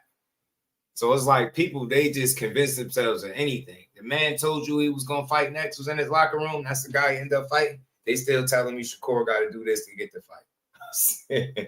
What did Jake do to get the fight? Because Shakur was in his locker room first. There's so much shit I could say and just ask some foolish questions, but none of it ever made no sense. It never mattered, bro. Never mattered. It never mattered. Shout out to both guys, both teams, man. I just feel like when the powers that be, as well as the fighters, or at least the fighters mutually want something, they can then position themselves or tell their teams that is supposed to work for them to make it happen. When I hear the AAA side team say you don't send them shit, you don't offer him nothing, he pick you, or you get what I'm saying? Like wait your turn and all of this different stuff, and then you telling me what somebody still got to do when his own team said that's not the way to do it. I know something is wrong with you. When you still trying to argue against what his team is saying, I know something is wrong. And they telling you to do it this way. This is how it go. and you see it with the patterns and every other fight and situation, and then you still create this magical scenario that should happen to make a fight that ain't never made no other fight. It's crazy to me. Crazy. 3.25 million bad though. Good investments. Nah, but you know, if you know how I know T Hill, yeah, people talking about that man made 8 million. He was like, yeah, Frank made $8 million. So I was like, really? Shit. See, you don't say. But let's keep rolling, man. Double tap the screen. We rolling to the end, man. We probably be here. We just gotta I want to get it to this because I was talking about this yesterday, right, y'all? With this Cam situation with Broner. We all seen the interview shit with a little clip where he got kicked out. And how he talked about him after the fact. And, you know, I guess people went to mixed opinions, different people calling in, having opinions about the shit. And, you know, Cam responded. He made a couple videos speaking on it. So I'm going to play him, man. How about Fundora? Yeah, some people that probably want to see that too. But let's get to this, man, while we here, man. Shout out to everybody that rocked out to the end of the show. The kid fight. He got the kind of the total package. It was good, everybody. I just wanted to talk about the AB shit real quick. You know, I didn't even address it yesterday, anything like that. But I just wanted to put some context to what happened. Because I see a few people like, yo, Kim, how you love the nigga? How you say you love the nigga, then kick the nigga out? But I didn't just meet AB that day. I've known AB for some years, and I consider him a friend, to be totally honest with you. Not the friend that you be like, yo, let's get some bitches. Yo, let's get this money. Nah. One of them friends where you be like, yo, how you doing? When we bump into each other, mutual respect. And we got some mutual friends in Ohio. So that's first and foremost. And when I seen him walking through the casino, I said, yo, hey, come on the show. It wasn't like he was booked to come on the show or anything like that. And he came on the show. And I see he was a little tipsy, but he was definitely coherent. If you watch that whole episode, very witty, very funny, quick on his feet. I think he has a great career in television. If he doesn't. Let's keep going. Anymore. I think he's very funny, witty, etc. And he's a friend of mine. But the context of the whole thing was basically if your friend comes to your house and he keeps flirting with your 23-year-old sister after you ask him, stop flirting with my 23-year-old sister, and he doesn't listen, you got to get out of my house. That's basically the whole context to the whole shit. It's not a lot to talk about, to be honest with you. It wasn't a proud moment. It's more of a, I would say, what's the word I'm looking for? It isn't embarrassing. It isn't proud. It's more like a damn moment. Because I know AB's talent, and I know what he could do. And I'm like, yo, bro, this dude could really be one of them dudes. He's one of the few boxers that know how to fight, and not only know how to fight, when he's in shape, he knows how to sell it. A lot of boxers could box and can't talk. A lot of boxers could talk but can't fight. He has the kind of the total package when it comes to that pause. But you can't come in my house and flirt with my 23-year-old sister and we ask you to stop and you don't stop. It's even parts where we edited out where I said stop taping. Yo, you got to stop. Even that didn't air on the show. And he said, cool, but then he didn't stop. So that's just basically the context of what happened. And it was some things, that's what I did want to say. It was some things that I said when he left the room purely out of frustration. It's like your man, you know he's super duper good in what he does, but he just can't get it together. So when he walked out the room, what I said was more out of frustration, like, this fucking nigga, I'm not gonna repeat what I said, but it's more like, it's why this nigga can't get it together type vibe in my brain. But I appreciate everybody, and whether you liked it or didn't like it, but it was just purely, you can't come in my house and flirt with my sister that's 23 years old and we asked you not to. But I'm rooting for AB, I'm praying for him, and I hope he does get together because I think he's an extraordinary talent. And that's that, man. Yeah, so look, I get it. You know what I mean? Obviously, he either felt the heat or just felt the need to respond and put that out there to let it be known. Look, you know, you could see it that way. Frustrated like that, it went left, and you know. But somebody sent me something from GHB, and you know he's out of the community, so I just wanted to play what he had to say on it. Because I understand, like, this was a hot topic. This had everybody talking. It's like, yeah, you kick them off, you understood, but the extra comments made it look like, and then you was like, we use it for views. So I think at that point, that was Petty Cam coming out, right? Frustrated and petty as hell. And, you know, he said what he said. Good thing that he didn't want to repeat it and stuff like that. And I could get it. It makes sense. Like, you in my house, basically. You where I work at, right? It's my sister. I'm like, chill. You know, chill.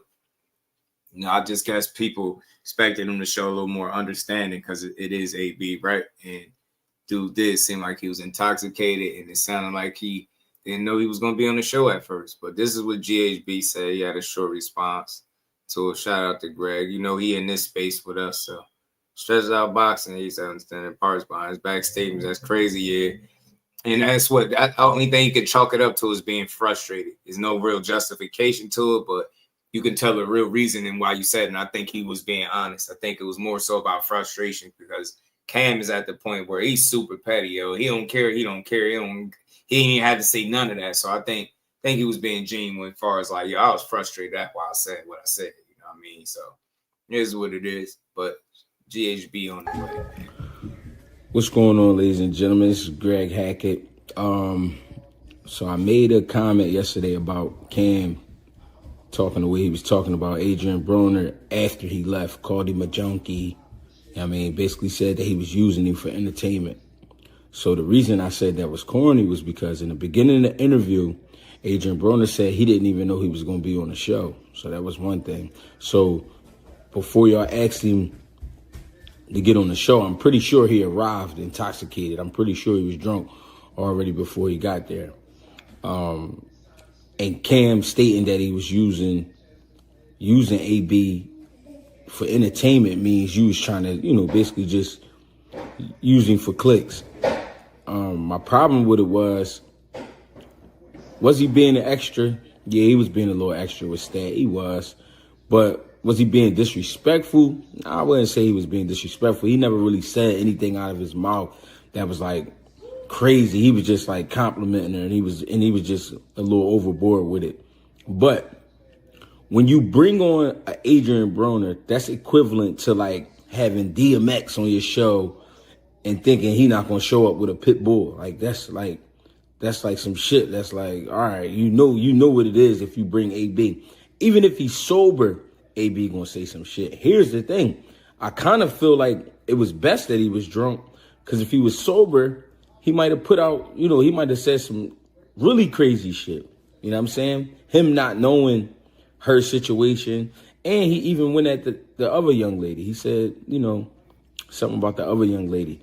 But the reason I just thought Cam part was corny because it was all fun and games in the beginning when you brought him on the show and you like, yeah, this shit about to be crazy. You was complimenting him, talking about how you love him, how you love what he do. You know what I mean? You really enjoy watching him as a fighter. And then, you know, when he go a little far with the compliments, then it's like, you a junkie, fuck you. You know what I'm saying? That type shit. I felt like if you felt like that about him, you know what I mean? Why even bring him on your show? You feel me?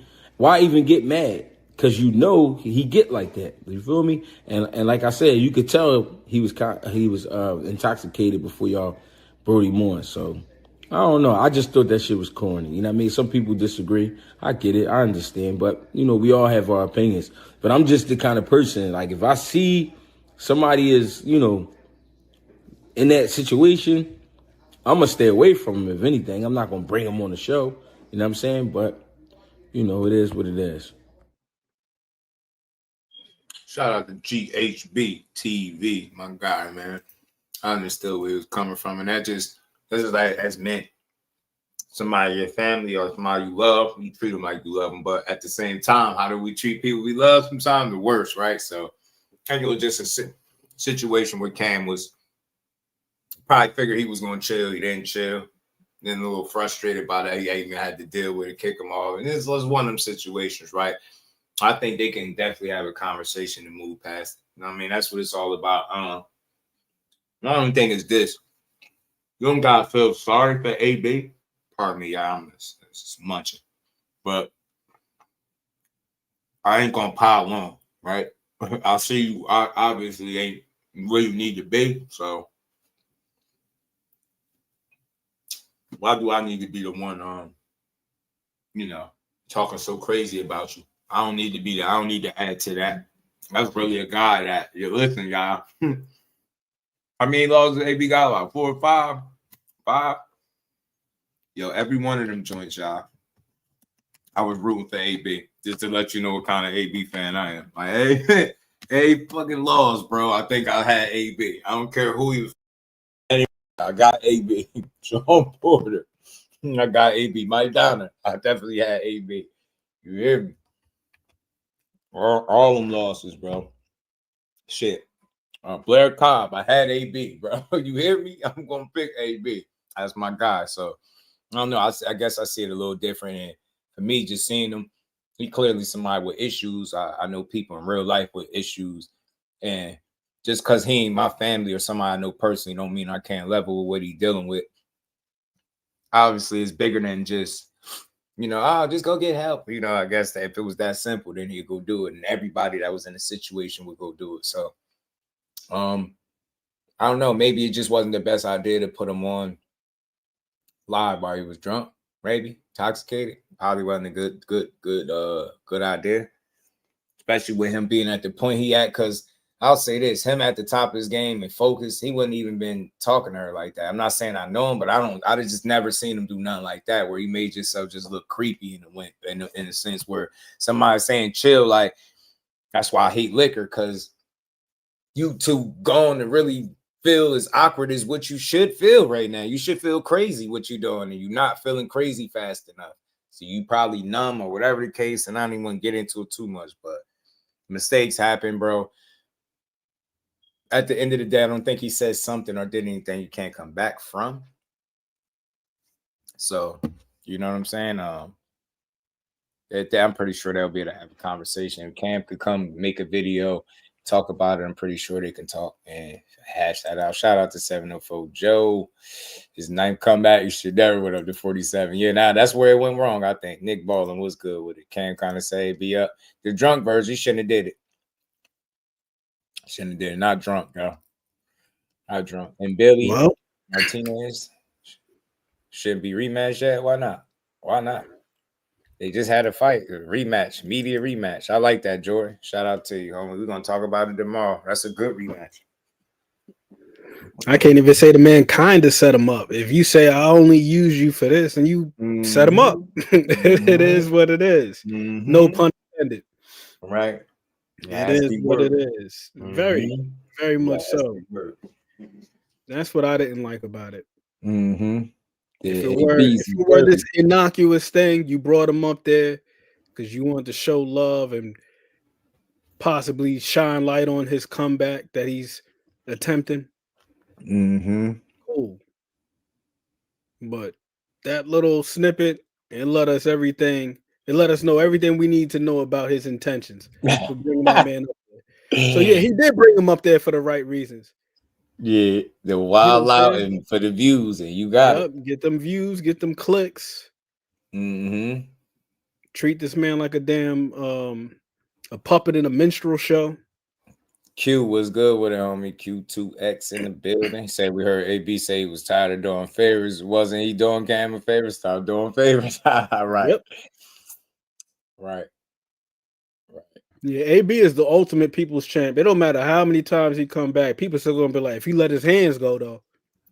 That's what we say every time AB come back. Yo, if AB let his hands, I ain't gonna lie, I was singing that tune for quite some time, bro. If he just let his hands go until he did that damn Vlad interview and talked about why he don't let his hands go, and I was like, yeah, I probably won't say that, or at least I won't say it the same way I was saying it once upon a time, like with like real hopeful about it. Like, nah, I ain't there no more. I know I heard what he said, and I seen that fight. I'm saying that shit changed him. That's what he said, and I think he right.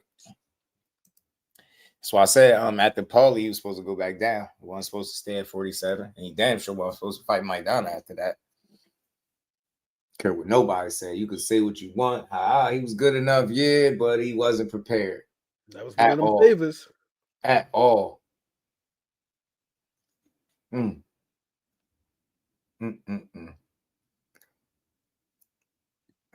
That was one of them favors right there, man. Don, what it do on me? And Billy was taking those hits well. Yeah, I listen. I like the work from Lester Martinez. I ain't gonna lie. I like his approach better, more polished. I think more accurate, clean, effective shots. I thought he got at and Billy a little bit in that fight. Used some of that aggression against him, like I like to see guys do. And that's my only knock with him. He just fight too damn hard. I know that sounds crazy, but he do. He do. And I've seen people take advantage of it. I seen Gungora do it, almost stopped him. Like had him hurt for a second because he just, he put so much into everything. Yeah, I thought Lester had the better quality work, bro. I did. But he didn't. Well, I was just certain he was going to hit the wall. Right. I was no separation. No real separation in the fight because it was like ebbs and flows. So nobody took it and like walked away with it. But I just like the work of Lester better. I don't know. Maybe that's my issue. You know what I mean? If I was a judge, I would have went for Lester Martinez. But I ain't tripping on the draw.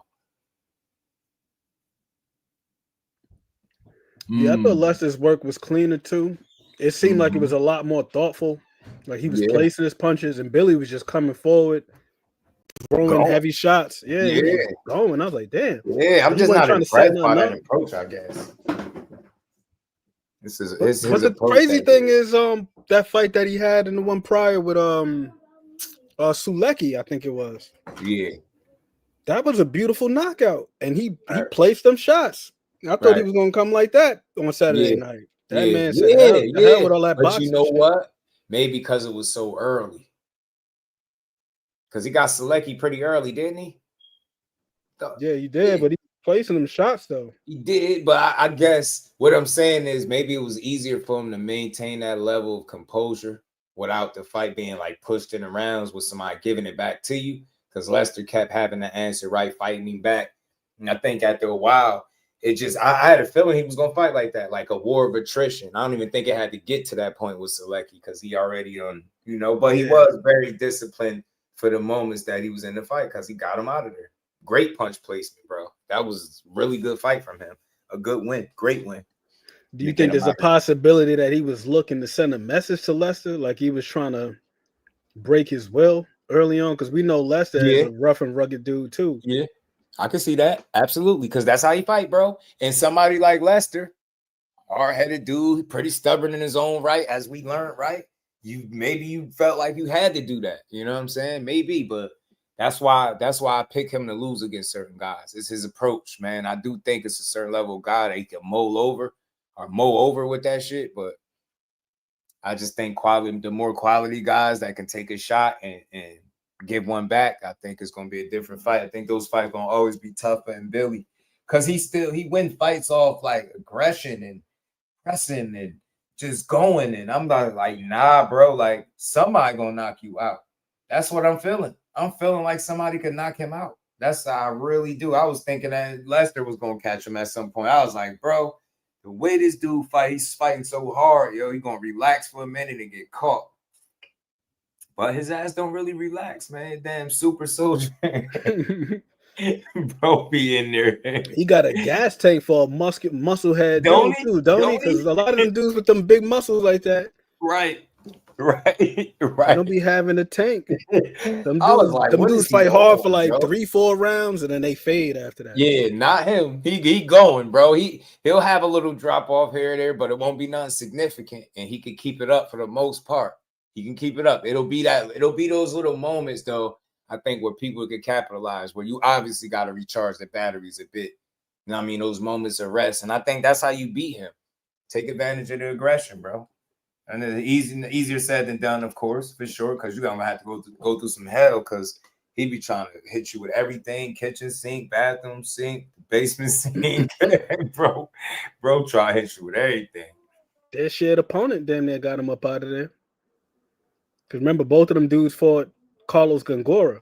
Yeah. And Lester had a far easier time with Gongora that's why I was than Billy did. Bro. Yeah. Gongora was the one that made me feel like, yo, the right fighter is going to stop him. Gongora is not a known puncher, but he can box and he can fight. And the first time I got introduced to him, he beat one of my guys that I was liking. My guy, Chris Pearson, I think it was. He beat up. I'm like, who the hell is this Gongora guy, man? But he chipped Chris Pearson. I was like, dang. Whoop my boy ass. Slop sink. I'm telling you, Tim, man, he had do anything, bro. And Billy was but Gongora showed the key. I think it is relatively easy. And this is what I'm saying, relative. Let me not even say easy. I think it's simple. It's the instruction. I think it might have been, who was that just said it in the chat? It might have been Tim. Oh, no, it was Broly. Get off the ropes, get off the ropes. When Bomac was telling them to turn him, that's what Gongora was doing to him. He was turning him. Yeah. And Billy is explosive as hell in a straight line. But when you see that man have to turn, he's like a damn tugboat. Yeah. Straight line, that motherfucker a rhinoceros. Yeah. He cannot turn well, though. He cannot turn for shit. That's a fact. Them pivots be slow as hell. Lester should have been turning him. Turn him, check hook him. Turn him, check hook him. And then run him into a shot. That's funny. Right. Underdog was on his way. Maybe 20 fights. Man, yeah, getting slept on. Yeah, that Mike Tyson being inspired by Mike. He ain't as fast as Mike. Smooth either with that pressure shit that he do. I just think that shit works right now because the people that he's fighting just can't deal with it. He is a lot to deal with. I will say that because he like Lester a dog. That's what I learned. And this dude, I'm just thinking while I was watching the fight, how this dude was dealing with migraines while the fight had got pulled up. I mean, I think postponed or something. Said he kept getting migraines. And I'm just thinking, this dude just got through with dealing with a case of like bad migraines. You for sure gonna have one after this fight. Y'all both gonna be in their heads hurt like ice packs on your foreheads and everything, bro. I'm like, man, they in there trying to kill each other. Mr. Ohms and Billy gonna have to have a short career. He possibly could. Yep. He could shorten his career like that. He could. He definitely could. What he say? He trying to kill Canelo. This how mad he is.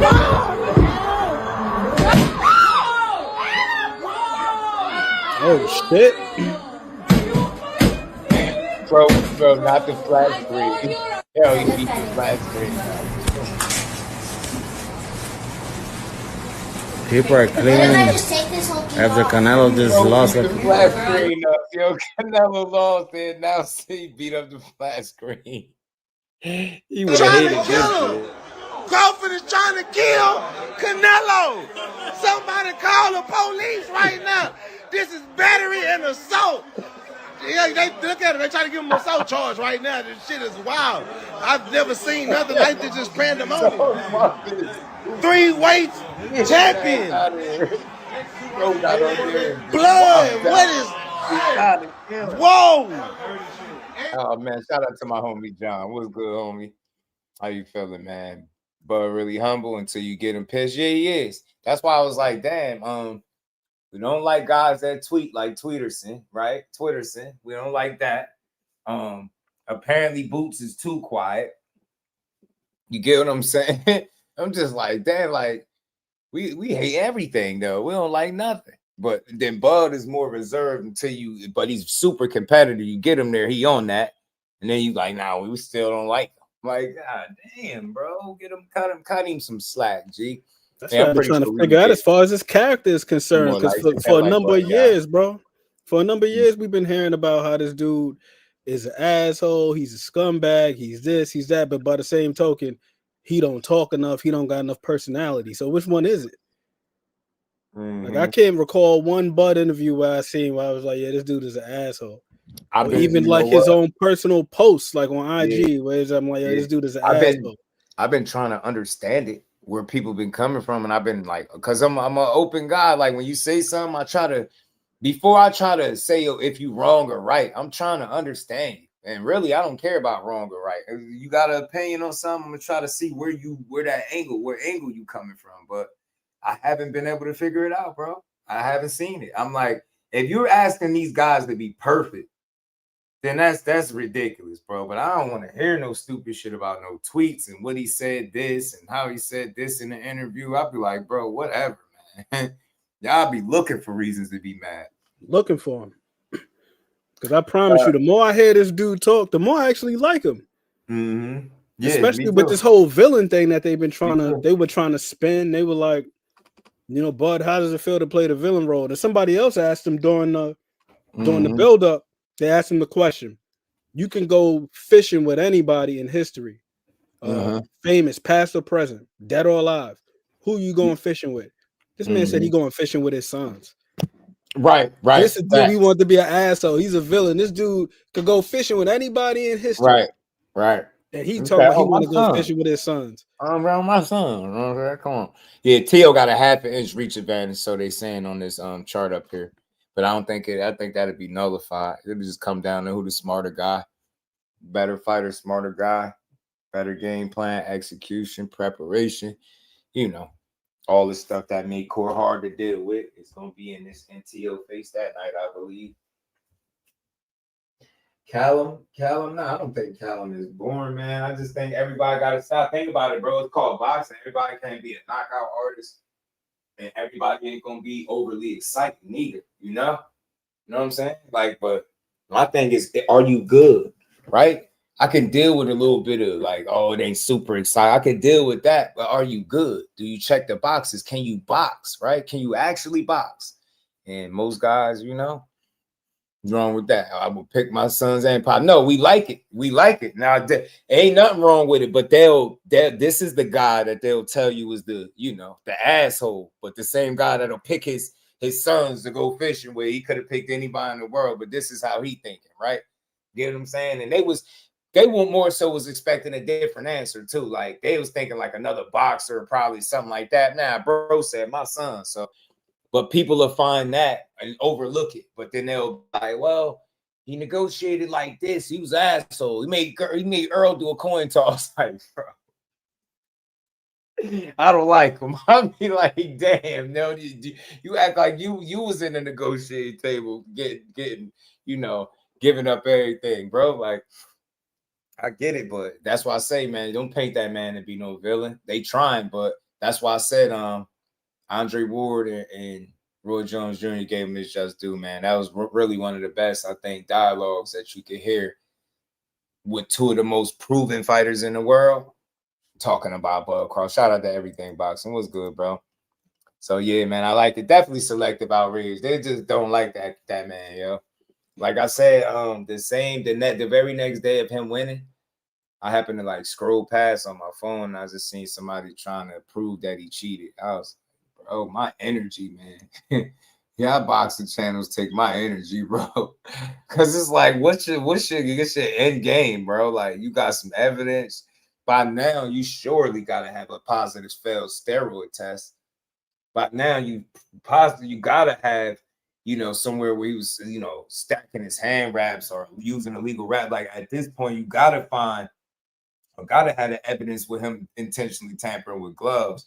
And it's like, you try to listen in just to see if it's any remote possibility that he got some information that you don't have. And it's not that. It's all speculation and wild shit.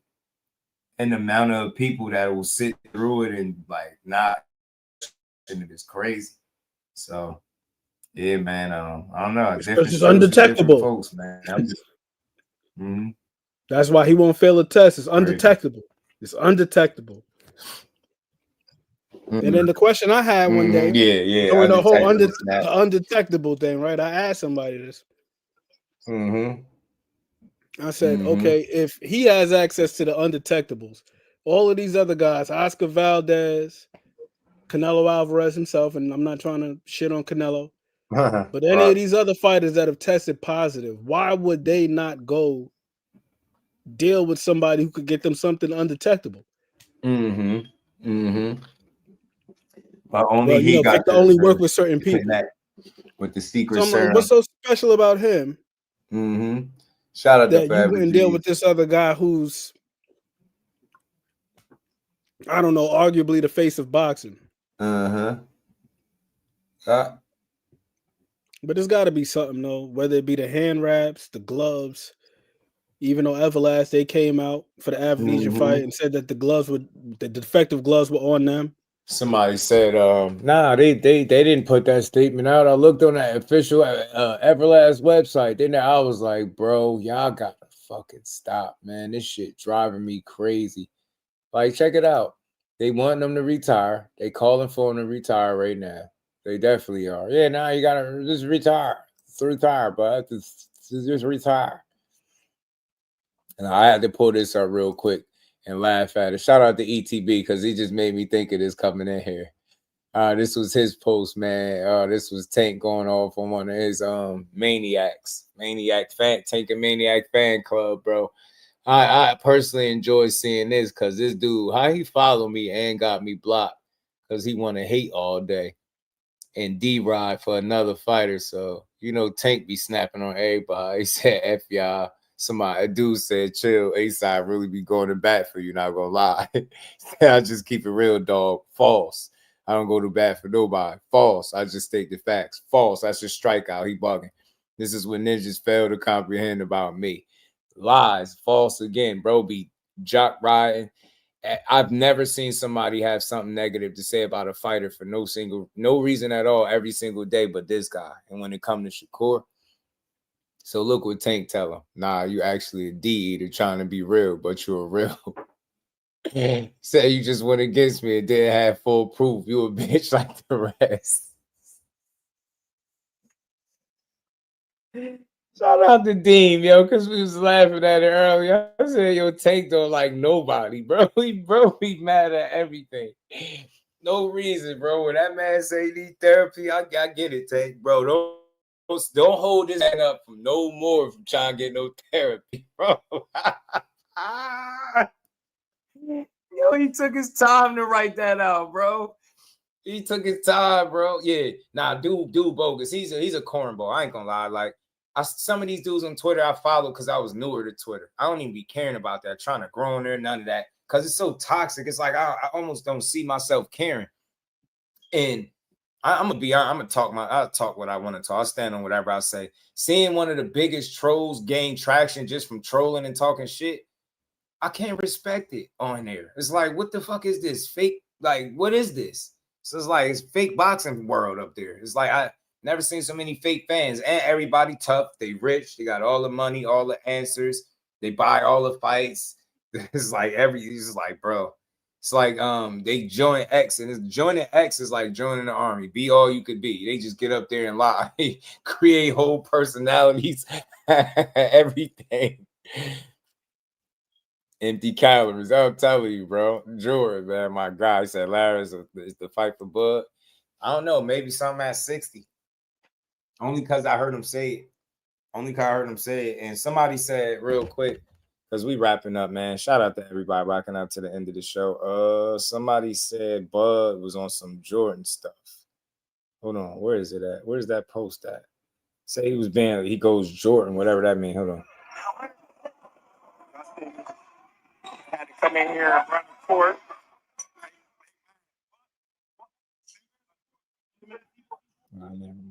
Never mind. That's just one of the fan videos. So Bud playing not like this. What is it a specific? What page is it? Teach. What is it? I can look it up real quick and play it while we at the end. Shout out to everybody, man. Double tap the screen, subscribe to the channel. Appreciate everybody rocking out. Larry will be the perfect last fight. Low key, they both older, and it'll be a boxing match. Yeah, it'll be a good boxing match. I just think ultimately, man, Larry will run into a guy like Bud that ain't old enough for him to take advantage of, but it'll still be a good fight. Because Larry, you can't count him out, bro. He got older and got better, low key. It's a YouTube page. Damn, man.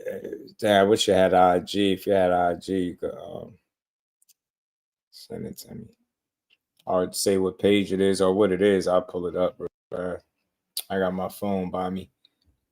You know True School? Oh, yeah, True School. What's his name? JT, right? Oh, BT, right? BT is his name, right? I don't like messing up people's names. I'm big on that. I think his name BT. Yeah. I know you're talking about True School Sports, kids with the glasses.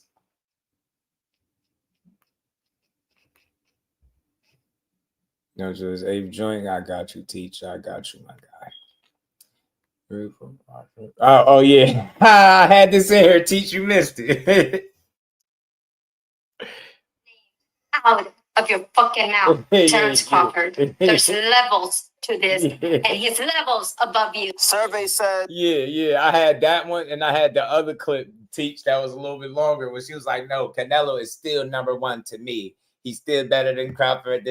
Something she was saying. That shit was funny. Yeah, you know me. I'm the clip king. Shout out to Teach. You know I had it. You know I had it in here. They had a wild ass Canelo short. Like real quick, I gotta play this on the way out. Yo, y'all crazy. But check it out. They had a wild ass Canelo joint. Let me delete some of this stuff. I'll be having so much stuff in here, man. Shout out to all the family. Appreciate y'all again. Another dope build in the books.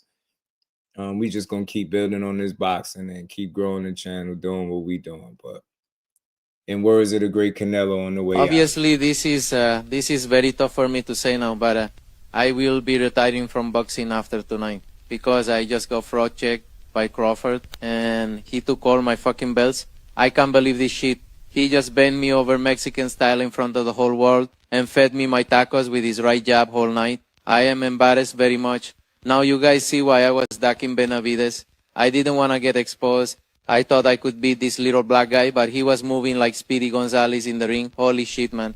Hey, Fraud, I just lost my kid's college fund thanks to your trash ass. Kalshi was giving you a 62% chance of winning this fight, and you went out there and swung like a drunk Mexican at a Taco Bell restaurant. Do you have any damn shame at all getting your cheeks rammed in by a dude moving up 2 weight classes? Thank you, bum. I don't give shit about this stuff. Who the hell are you, huh? I just told you, Crawford spread my cheeks wide open in front of the whole world and pounded my ass. Full Mexican Diddy. I got embarrassed enough tonight. Shut the hell up. I'm gonna go enjoy retirement now. I will forever be known as Canelo. He said Canelo. This is crazy, yo. AI is wild. Oh, Canelo is down for the first time in his career. Oh, my goodness. And here come the ICE agents to take him back to Mexico. This is insane, folks. Yeah. And lag all the time. But much love. Again, appreciate you. Hit the like, hit the subscribe button, hit that bell icon. Keep supporting. We're going to keep building. I'll see all of y'all tomorrow at 4 p.m. Y'all know how we do. All the time. Fuck 23-year-old all the time. She's not your sister. Don't need to call him a John. Oh, yeah. Oh, Damon a little bit behind. Yeah. He ain't have to do AB like that, Damon, for sure. You know what I mean? I'm going to always rock with AB. He was wrong. He was tripping a little bit, but I've seen way worse get way less criticism, right? So good thing that Cam said, he said what he said. Hopefully they can have a conversation and revisit that. Maybe they can have a legit interview next time when AB got something going on and it makes sense for him to be up there. It'll be good, cool for boxing. It'd be a way to kind of put the past behind them. You know what I'm saying? Yeah, clowning for sure, do. But shout out to everybody. I appreciate y'all. Much love to the fam, and I'll see all of y'all tomorrow. Representing Brick City, Shakur. Finding those levels, too. Look at that 4-punch combination. It's a masterclass right now from Shakur Stevenson. That's what you're seeing. A masterclass. And Shakur meeting them with straight left hand. Oh, there's a knockdown scored with the left hand.